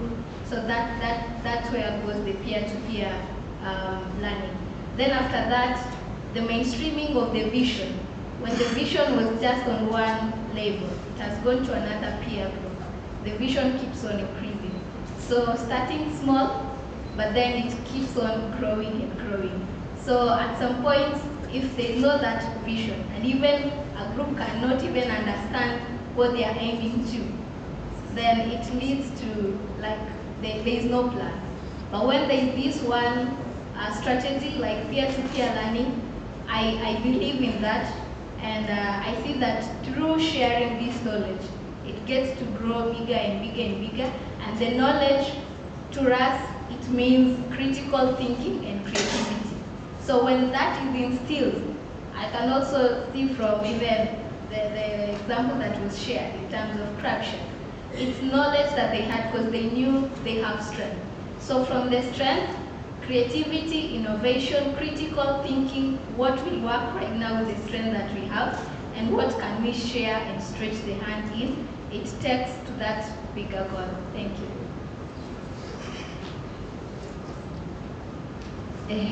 Some acknowledgement of that word. Start with a clear vision as an entity, very important. Then seek out peers who have a similar vision and learn from them. Seek out means there's a proactivity on the part of the community organization to find out who are other people who have a shared vision, and then going to actually look for them. Because the question I was going to ask the larger audience is, if we are all aware around the challenges and the issues, why are we not speaking to each other? What is the barrier there? What's happening? Why do we require an external entity to come in and facilitate conversations? You are neighbors. If your neighbors next door have crabs and you have crabs, why aren't we talking about how we can optimize these crabs? What's the gap there? Right? And that's something that's an important reflection for us, even as we have this conversation. So I want to go back to the investor side of things. Janet, give us from your perspective, when you have encountered these people who come to look for funding or support, from what are some of the, if you had to give up 2 or 3 key issues they encounter and you think they can easily resolve? Because we are a debt financing vehicle, of course, the first thing that you look at is cash flows. Is this business able to repay you? So one thing I would say is that it is very important for a business to know which stage they are in. There was a question that was asked about sustainable finance. I think instead of asking where can I source sustainable finance, first ask where am I, which stage of the business am I in? Am I in the idea stage? Am I in early stage where I'm still trying to prove, the economics of the business? Have I proven the case? Is there money coming in? If you are still not there, maybe grants are your best bet. Once you get to the level where the unit economics are making sense, now you can look for angel investors who not only give you like soft capital, but they also give you mentorship as you start your business. And once you're past that, now you look for, you can look for debt, you can look for concessionary debt. And I think I want to stress the point that you need to know what kind of financing is very suitable for you, so that when you're approaching these vehicles, these financing institutions, you stand a better chance of getting that money. For communities, let me give an example. So of course the traditional model of conservation tourism is you are either in the government reserves or you're in private conservancies. So there are private conservancies and then there are community conservancies. So for community conservancies, the tourism operators usually pay a standard fee to these communities because they're using their land. So what that means is that as a community, you're just a supplier of a resource. Yeah? This entity comes in and makes a lot of money and funds their money. You're given some, breadcrumbs, and then, of course, the cycle, of poverty continues. But we've seen very interesting models where communities come together, you form a community trust. The community trust can approach a tourism operator, and the two of you form a joint venture. Now this becomes an entity that carries out the business of tourism in that area. So what that means is that you brought the community to the table. You're going to be sharing profits in this community, and you're going to be transferring skills to this community, because at the end of the day, these tourism operators, they know their business, they have the market, they have the infrastructure to bring people to the ground. The community, they have a very valuable resource, which is the land. They've been taking care of this land, since time immemorial. So it's important that they also benefit in a meaningful way. And some of these models, I think, should be explored, should be scaled, so that communities can get more benefit from the good work they've been doing. Yes, as opposed to just being service providers, creating a few jobs here and there, but the money is not getting to the right pocket. Thanks. Excellent, thank you very much. I saw Jonas give many thumbs up when Janet was speaking, so Jonas, I'm coming to you. Before I come to you, I want to just bring it back to the floor. And I want to speak very specifically to the community groups in the room. Just by a show of hands, how many of you are clear on what stage your entity, your initiative is? Just by a show of hands. Just by a show of hands. Okay. Right? Good. So I want to take us to class. Briefly, Jonas, in the briefest version possible. If you were to give us a quick summary, what are the general stages of the enterprise? And for each of those stages, I will then also look at the people who are in the business of financing and ask you to put your hand up if you support at that stage. Okay, Jonas, stage one. All right, so I need to break it down in certain technicalities. You have the non-technology sector. This could be manufacturing or so on, right? So you have a small scale, medium scale, large scale. Then you have technology. Here you're at ideation, you're at product solution fit, which is the next phase, and then you come to product market fit, and then you become a growth company or a scale-up. These two different.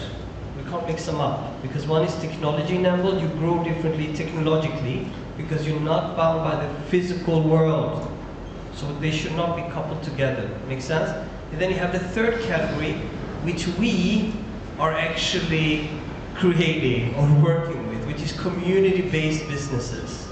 And that one doesn't apply to the traditional SME, medium-sized, large-size, or the startup at all. They should have its own terms. Make sense? Yeah, because you can't take a community-based business and say, let's compare it to these startups. No, this is a community. This is a tribe. So I think what you were describing as part of like, why do you set up a trust? A trust is a way to institutionalize a community. Why do you have a joint venture? Because now it's a legal agreement between you as a community being the legal entity and that tourist operator.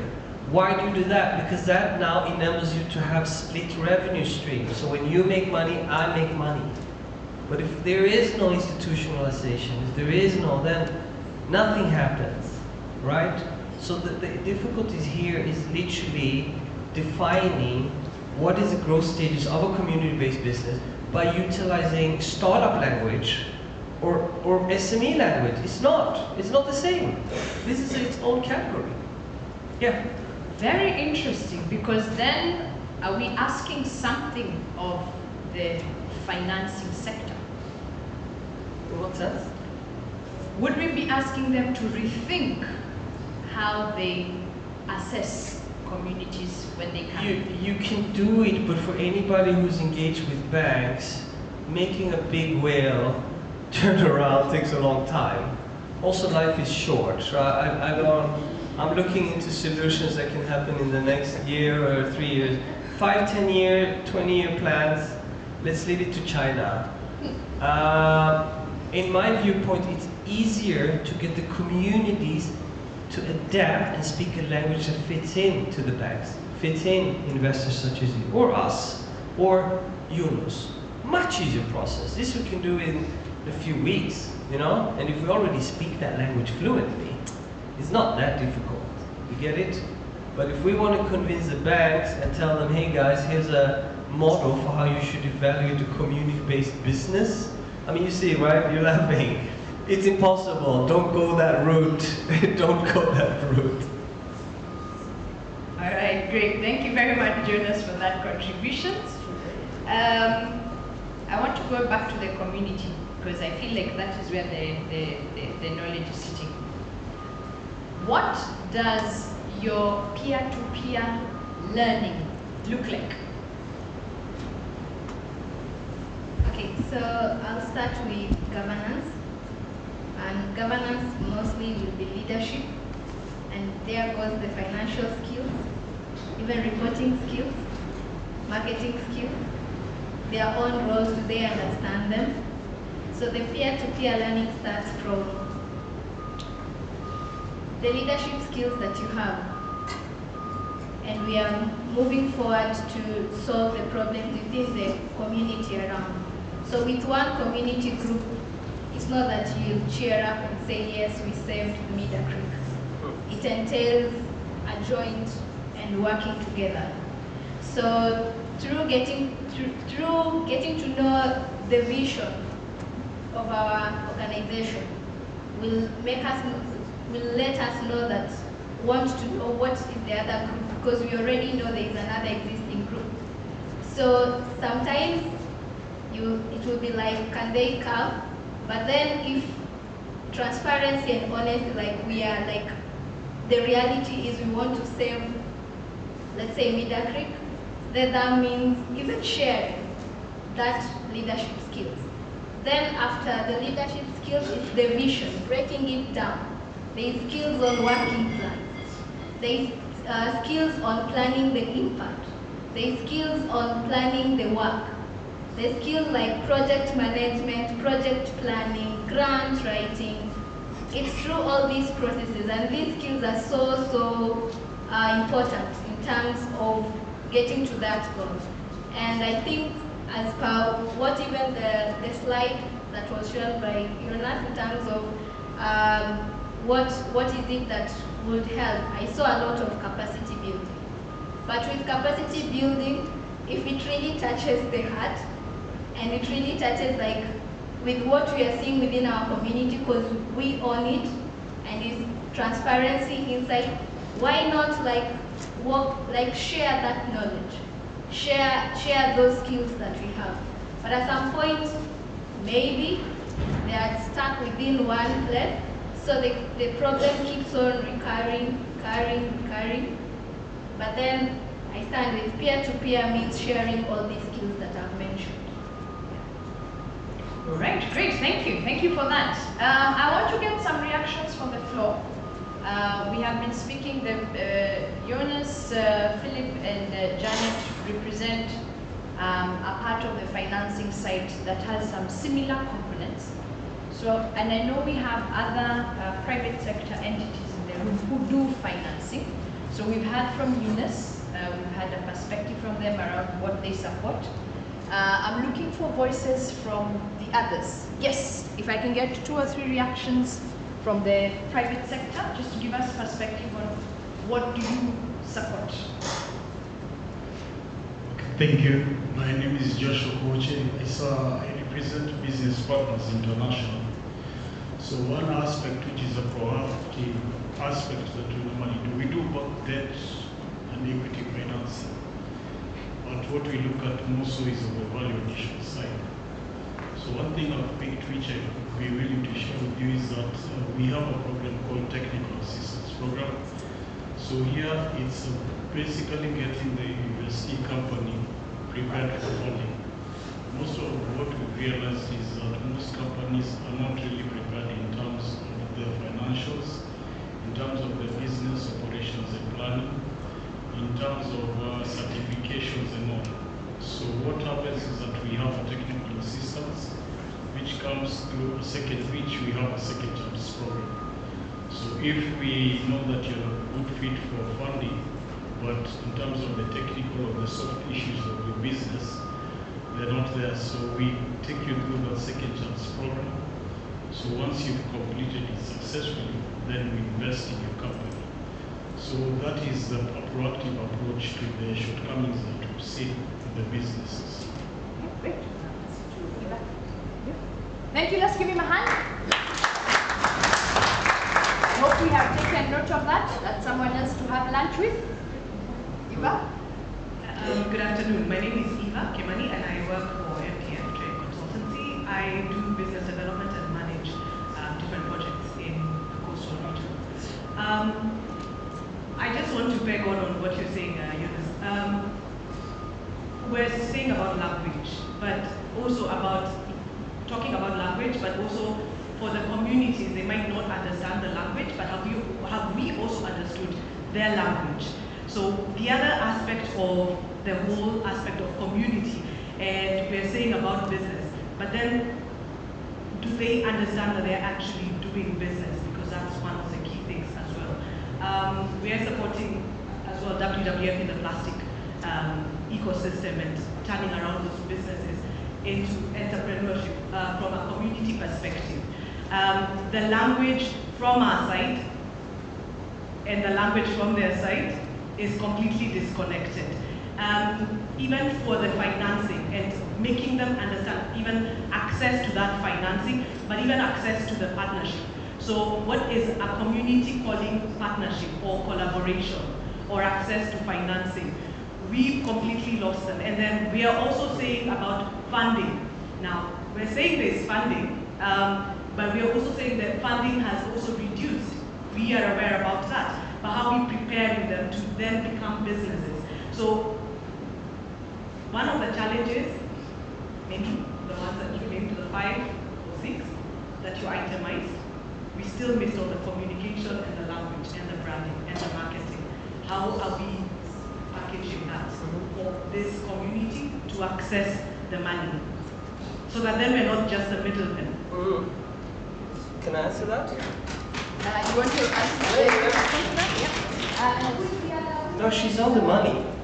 She's on the money, and I'm looking for who's the other one who does be on standby by 1 student. Hi everyone. No, but you're on the money, 100%. I think that we package in under business services, we package in the marketing, communication, social media, and so on. But it's so important that maybe it should have its own category, because you should never underestimate it. And also these definitions of what is what, we get lost in it all the time. We use the word ecosystem a lot. For WWF, ecosystem means diversity, biodiversity. So we get lost in these languages. And establishing languages and terminologies is one way of establishing the playing field, right? Second, I just want to say that you also have like corporate-based businesses, organizations, that's one thing. But then you have the cooperatives, right? I sit on the board of VI Agroforestry. This was started by cooperatives in the Nordics. I think we're celebrating 40 years now. Coop, it's the biggest supermarket chain in the Nordics. It's owned by its members. In Denmark, 30% of the Danish people own Coop Denmark. Maybe that one day, 100 years ago, started like this. Swedbank, the biggest bank in the Nordics, they have a revenue of $18, $19 billion a year. Guess what? Cooperative. This was also started as a community-based business once in a time. So we are defining that landscape now, but we just lost a little bit in translation and this terminology. So yes, help please. Great, thank you. Yes. So hi again. My name is Anne-Patrick Kambui. I work for Samawati Capital Partners. We are an investment and impact advisory firm based in Nairobi as well as Uganda. So under the investment arm, we sub-advise 3 funds, 2 in food and agri, and 1 in renewable energy. And that's why I would say the whole topic of what we're talking about here will fall in, especially the food and agri funds. In regards to the ticket sizes, we do debt. Unfortunately, we don't do startups, but we can only do startups if they have a hold co that has the whole historical performance, because we also assess that. We also, as she mentioned, we would also want to know if we give you money, will you be able to repay us? Under the impact arm, we work with companies who are offering investment readiness, and by investment readiness, it's supporting these companies to capacity build them in regards to working with them in their books, just to make them investor ready, so that when they want to get the funding, they're able to have that access. So in regards to working with communities, I'll give an example. In the course of last year, we received a request for funding for a company based in Uganda. They were doing coffee. So the company had impact in that they were working with smallholder farmers, which is one of the key items of the funds we sub-advise. It has to have an impact in what they're doing. Unfortunately, we couldn't proceed with them because they had in their bookkeeping. They had not effectively put their books in order, in the sense of the whole topic she mentioned of the structures. They didn't have the effective structures we were looking for. Yes, they had impact. Yes, they were doing environmental conservation initiatives in their coffee activities, but their books were not in order in terms of governance. It was not clear in terms of the school setup. And again, in their books, they didn't effectively show to us that they would be able to repay the money.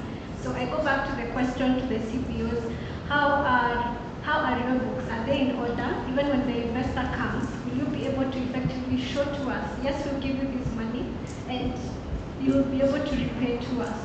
Again, I go to him, the funds, we have technical assistance as well, whereby we can either support you to get an expert to assist you to capacity building in an activity you're doing, or we can help you to do research. We'll cater for that as well. For the bigger funds, there's more or less a matching grant. Yeah, so I'll just comment on that. Thank you. Great. Thank you, Samawati Capital. Any other corporate? Yes? Yes. For us, Absa Bank is a little bit different. We have 2 ways. We have agribusiness proposition, and we partnered with Finance in Motion, targeting climate smart agriculture. So in such, I think, actually that's where now this community-based organization before. So what will always happen is that our experts go to the ground and they actually come through statements, structure, and if you meet, then you get the funding. On the other flip side, sustainability, we're driving it from a sustainability perspective whereby we've committed to plant 10 million trees by 2025. So in this case, we're working with community-based organizations and forest associations. And in this case, it's just from a sustainability perspective. So it's not even private in terms of maybe refinancing or something like that. It's just like so like a grant.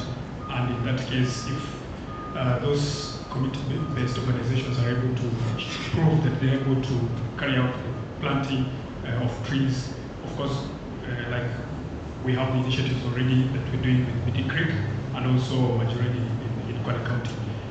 And there is a company called Sirius. That's what actually currently the cost we're doing. But we welcome other organizations to be able to just come and we can be able to support.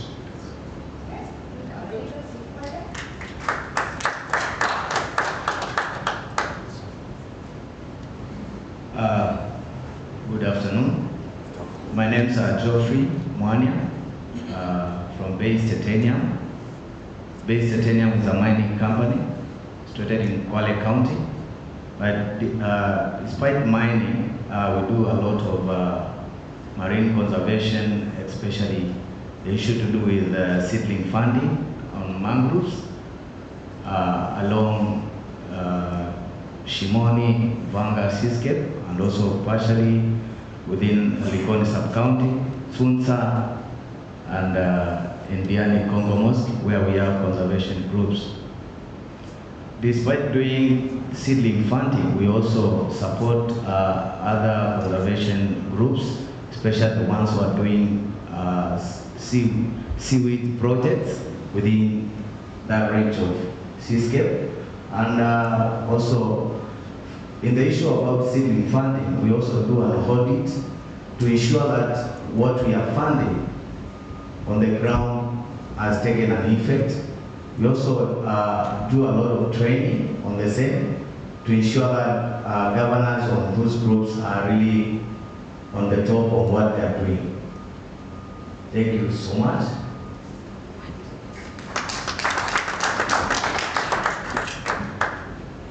Great.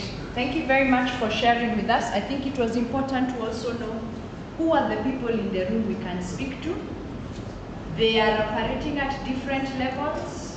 Each of us in the room probably has a support need that could be catered to any one of those.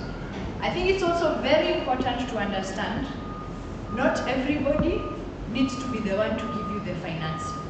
In the same way that the funders are looking for people and they have their list, I think also as an organization it's also important to understand who do we want to get financing from? What do they require in order for us to be fit for consideration? And then we would design, we would organize ourselves accordingly, right? Yep. Timothy, do you want to add a point? This one contribute. Okay. Thank you once again. Actually, the most impediment and the most challenge is the cost of this finance. At the end of the day, the community want maybe that finance facility at zero cost. And so you'll find most of the institutions actually are failing to connect to the community needs. So maybe that's one area that we need to work on so that we make sure that whatever is going to the community is appropriate, the appropriateness of that finance. You give them, at the end of the day, they fail to pay. I've interacted with most of these communities that they are like, no, we cannot go to so and so because it is costly. The cost issue. So it's an area that we need to actually deliberately talk about. Great, I'll take one final comment from the floor and then panel, I'm coming back to you. I want you to think about when we get to our last comment. We've been speaking here since 9:15 this morning. For you, what would success look like? If you think back on today, how are we going to say, yes, that meeting added value? So I'm coming back to you. I'll give you a few seconds to think about it.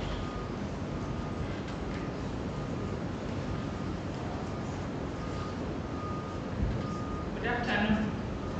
So I just wanted to make a quick comment. I think sometimes we attend these meetings and then we say we've always done things this way. I think, case in point, most of those, if you look at banks, they are rapidly adapting, yes?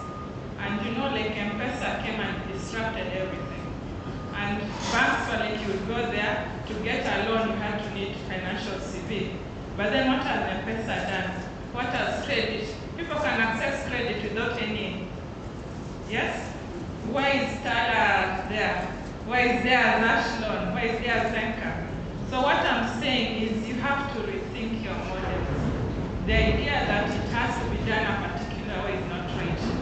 And then to her point, the communities, are we really talking their language? Because when I look at even big financial USAID, GIZ, they are continuing to finance people and they're enabling inequalities. And if you're sat here, how are we also enabling those inequalities? Because if you put a huge criteria, and then some of those sometimes maybe, like getting a loan on an Mshwari. Did the Mshwari ever come to knock on your door and say, give me a financial CV? What did they look at? They must have looked at other things. So are there other data points that you can use to support the communities? So that we are not looking for things that are trying to perpetuate some models. Because I think we really need to rethink that. Otherwise, we'll sit here and then we'll be dividing the communities. So the ones that have the capacity keep getting the funding, and then the people that really need it never get it.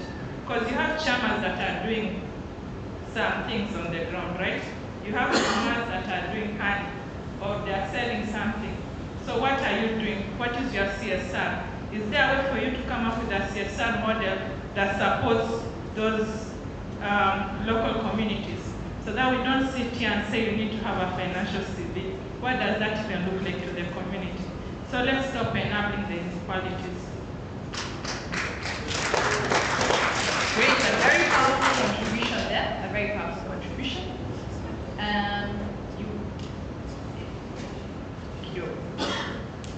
Thank you very much. That's a very important point, very valid. Perhaps we are speaking and we are not yet speaking the same language. And so then that could be a starting point. That could quite interestingly be a starting point. I'm looking for a voice from the public sector. Do we have any public sector representatives in the room? Any public sector representative? Is the only voice we haven't yet heard? We have a public sector representative? Aha!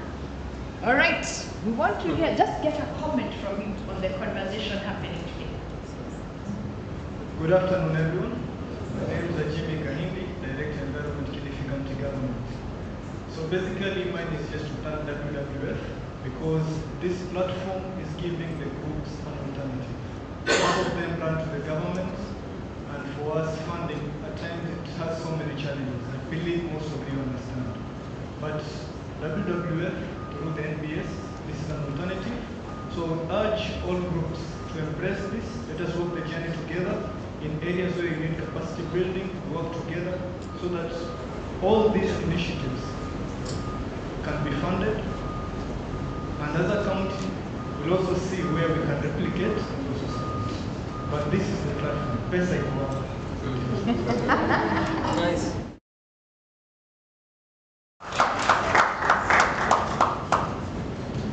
Good afternoon, ladies and gentlemen. My name is Colin Suchian from Penal Service. For us, it's just the support we give to the community groups. For example, Crab Shop, we are the ones who give them the space and we also give them capacity to, prosper. And we do it for free. We do not charge them, right? And many others are doing free. Right. So for us, it's about giving chance to alternative livelihoods to the communities which we live in. Thank you. Thank you. I like that very much. saying very categorically what we are doing already at the moment, so that in case you did not know, then you know that that is a gentleman you should speak to say, we also want to plug in. How do we begin? Where does that start? Thank you very much for that contribution. The public sector has a critical role because they are the custodians of the resource. They are the custodians of the resource, and they have been put there to help guide us around how to navigate that. So they also form a very key partner in this effort. So back to the panel, starting from Janet, and then Philip will close it off. What would success look like? I think the lady at the back asked us a very important. She said, let's not just talk. So what would success look like? For me, success would be money coming down to the communities. And if I just expound on that, we were told statistics here that since 2017 we've not been able to sell any blue carbon. Why is that? One of the reasons is the economics don't stack up. So there was a project in Colombia this year that was able to sell blue carbon credits at $24 a hectare. And the cost of that credit was double. It was $48 per hectare. So what that means is that no one would want to bring money into a system that you will make loss. Because essentially, I give you 1,000, you give me back 500 shillings as an investor. So those are some of the challenges that are hindering the growth of the sector. So success would be addressing the key issues that are driving the cost of this carbon generation. One of the costs is the assessments, number one, project development, and even just impact measurement. Because it's so manual, the costs end up being very high. So supporting technologies that, remote sensing, for example, that would bring down the cost, but that would require a lot of support from big donors. I'm sure there are some in this room, so that is them.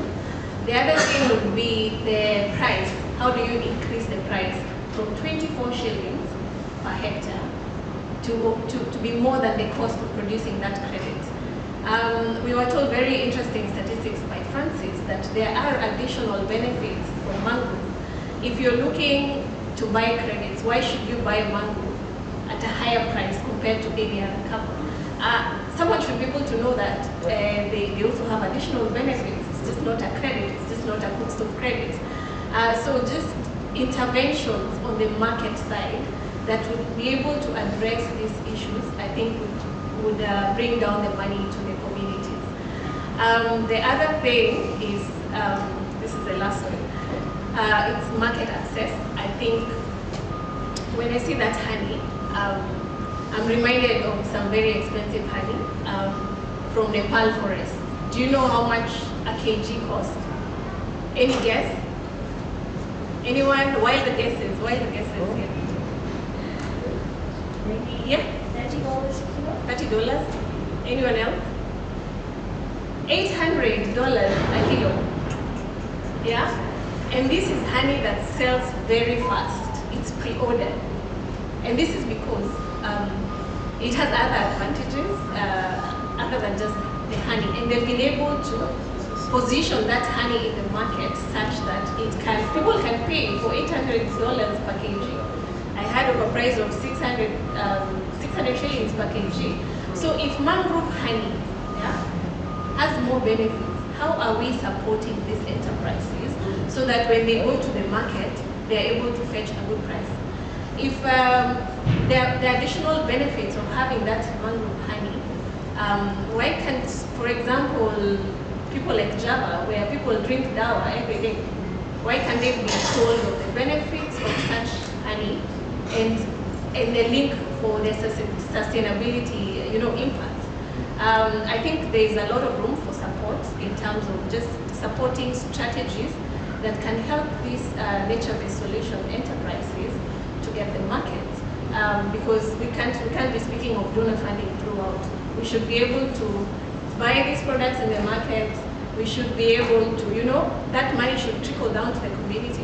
The community should have, an institutional arrangement that enables them to partner with someone who has invested in the supply chain, we should not just be thinking about how am I going to afford to take my honey as a community-based organization. Maybe we need to partner with someone who already has thought about it. They might take a small margin from us, but when you look at the volumes that will come out of it, at the end of the day, it's more money that will trickle down to the community. So parting shot is, there's an African proverb that says, if you want to go far, what do? Together. You go together. If you want to go fast, go. Over to you. Thank you. Queen Elizabeth, what does success look like? Success In summary. Okay, success to me would look like a win-win situation between nature and human. And we can't do this alone, but through the improvement of the skills that I share, education, and the confidence to community members.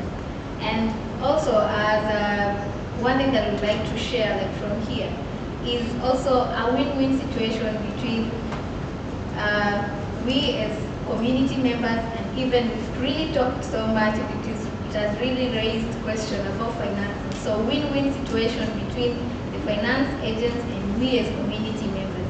And also, after here, those leaders and the community members, is the talk ending here? Are we going to bring them on board like community members, or are we going to sit and say, I can't do this? But there is that positiveness and yes, in terms of sitting, seeing where the win-win situation lies in. So what's your responsibility or role after here if you are a lead in your CBO or community member from this? Thank you. Great, thank you. Dixon. Yes, to me, I view it as success is addressing the challenges we just given out. And I'll be very particular on my project. Like we've been asking for funding on the crab project, but that is not really the problem. The problem is getting the seedlings for the crabs. It has been a challenge with the fisheries, and we've managed to sit even with the Kenya Marine and Fisheries Research Institute. But there's still a problem because they need to get a hatchery so that we can get the right seedlings to get more profit. So to me, success means we should deal with all the challenges we are facing as a community so that we can go forward. That is just one example. I have so many examples of the things which we are facing as challenges which are not even financing, but there are policies which need to be done. Okay, very good. So you're saying even before you get to financing, there are so many other things that need to be navigated even before we get there. Great, thank you. Jonas. Well, I think actually you nailed it on that one. I mean, you all three have said it. So combination of how many new products and solutions you can produce, hopefully will be 10 times, 100 times more in the future than it is today. The amount of jobs that will be created, sustainable jobs for youth and women, 10, 100-fold than what it is today, and same with financing. Right now, a big problem is that there's a lot of financing in this space, but none of that money is going to you. You're not each other's competitors. You're all on the side that don't receive financing at all. But the money is there, so obviously there should be a KPI towards that, but that also comes with managing that money responsibly, building a good CV, so it helps you attract more money, etc. But KPIs, job creation, amount of products, and yeah, all of this has to be a win-win between nature and people, right? So it needs to be good for people and nature. Yeah, thank you. Thank you, Jonas. Philip? Yeah, I mean, nothing much to add from what has been said. Of course, success is really communities deriving sustainable livelihoods, but nature also thriving in the process. And let me say, we all have a role to play for that to happen. So I think there's a good representation here of the necessary stakeholders that are needed. I think we all have to play our role.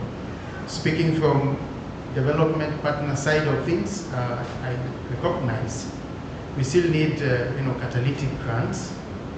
I know it's difficult for financiers, they have to make profit, the complexities of working with communities are real. So there's a place for catalytic grants, and let me say the grants are there. They will keep coming. Let's make use of them to de-risk some of the challenges that we are facing so that we can move forward. Thank you. Great, thank you very much. Let's give our panel a hand. I invite them to take their seats. And if my team can help me clear the stage so we can move it. Thank you very much. So we have development partners, we have private investors, we have banks, we have corporate foundations that are giving grants. It's important for us to know the categories because then we can know which ones are we best suited for. So, in the space of, again, just demonstrating or bringing to the table ways in which we are supporting communities, I would like to invite, let me just check, Godfrey, you will do the presentation? Okay. So I want to invite to the floor back Jackson Kiplagat, the WWF Conservation Officer, to give us an announcement on, you know, something very interesting. Jackson. Let's give him a hand. I realize I've created some mystery. Thank you very much. I think we have had a very interesting discussion. And part of the discussion is what is the future for startups and those businesses that have started walking or moving into the next stage. We have, I think Philip concluded it very well in terms of where do we get catalytic funding to be able to spur businesses within the nature-based solution sector. At the WWF, we have made a commitment to provide some small initial funding as part of this catalytic funding for this initiative, and we'll be setting aside some little money of up to 600,000 shillings to be able to start off this initiative through a competitive process, which is going to be a challenge for all of us. We look forward to the great ideas that will demonstrate and even attract additional resources that will go into energizing these innovative nature-based enterprises that we have been discussing. Ladies and gentlemen, allow me to announce once again this innovative challenge and invite my colleagues to be able to set it off. So,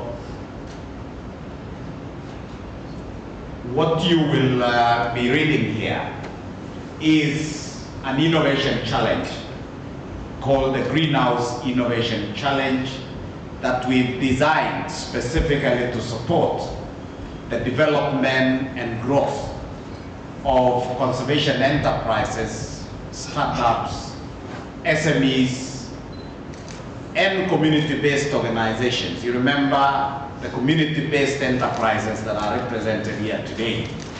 And of course, civil society organizations, in this case community forest associations, water resource users associations within this region, specifically the coastal Kenya, that will be able to take up the challenge to identify innovative nature-based solutions that are within this space and must be connected to the subject of this important meeting here, which is mangrove conservation. We will be looking out for concepts and entrepreneurial frameworks with a capacity to be able to expand mangrove conservation impacts, responsibility, and of course targeting and ensuring that sustainability is able to harness the potential that we have in the blue economy sector. And of course the benefit for all of us in the cost, but also deriving the goods and services that nature offers.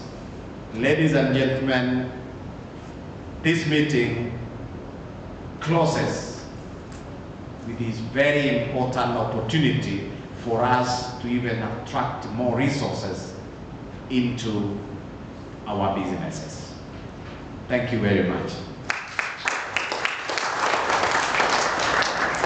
Thank you very much, Jackson. So the details on the application process are available on the Greenhouse Sessions KE website. Just for quick context, there is an application form. The applications will be open from today all the way to the 31st of October. There will be a selection panel that will review the applications. The final selected winners, we're looking for top 3 winners. They'll get some prize money and coaching sessions to help them, when we talk about capacity building, so coaching sessions to help them navigate some of the challenges they are undergoing to support the development of the enterprises, and these will be announced on the 9th of November. So the link is available. For the record, we have been live streaming this meeting on the WWF channels. The material and the recording will be available after this meeting so that you can always go back there and review, as well as the link to this particular one. So the ask is share this information with other members of your community, with your network, so that we can get a lot of organizations to potentially see what's out there and see maybe it is the little boost they need to get started. Maybe it's the little boost you need to get started. So I highly encourage you to do that. We have come to the close of part 2. We have a small section left for this workshop, which is very, very important. And I'm also told that the kitchen is very keen on ensuring we stay sustained. They don't want for people to say they came to Travelers and they're almost dying. So this is what we are going to do. It is now 1:45. So I'm going to give us until 2:30. So let's see if we can have lunch in about 45 minutes. Let's come back here for the last piece. It is a short piece, but a very critical one, because that is where we really say to ourselves, yes, I think I'm going to talk to those people tomorrow, or those are people who are coming to visit me tomorrow because we had a conversation that merits some follow-up. So it is now 1:45. I'm going to invite us, so Confrey and Agnes are standing at the back of the room. Make sure you get your lunch voucher. Lunch is being served at the Shibe restaurant, which is downstairs. So earlier for tea we went somewhere back here. So now go forward, go down the stairs, and Shibe restaurant is to your right. Make sure you collect a lunch voucher, and let's be back here at 2:30.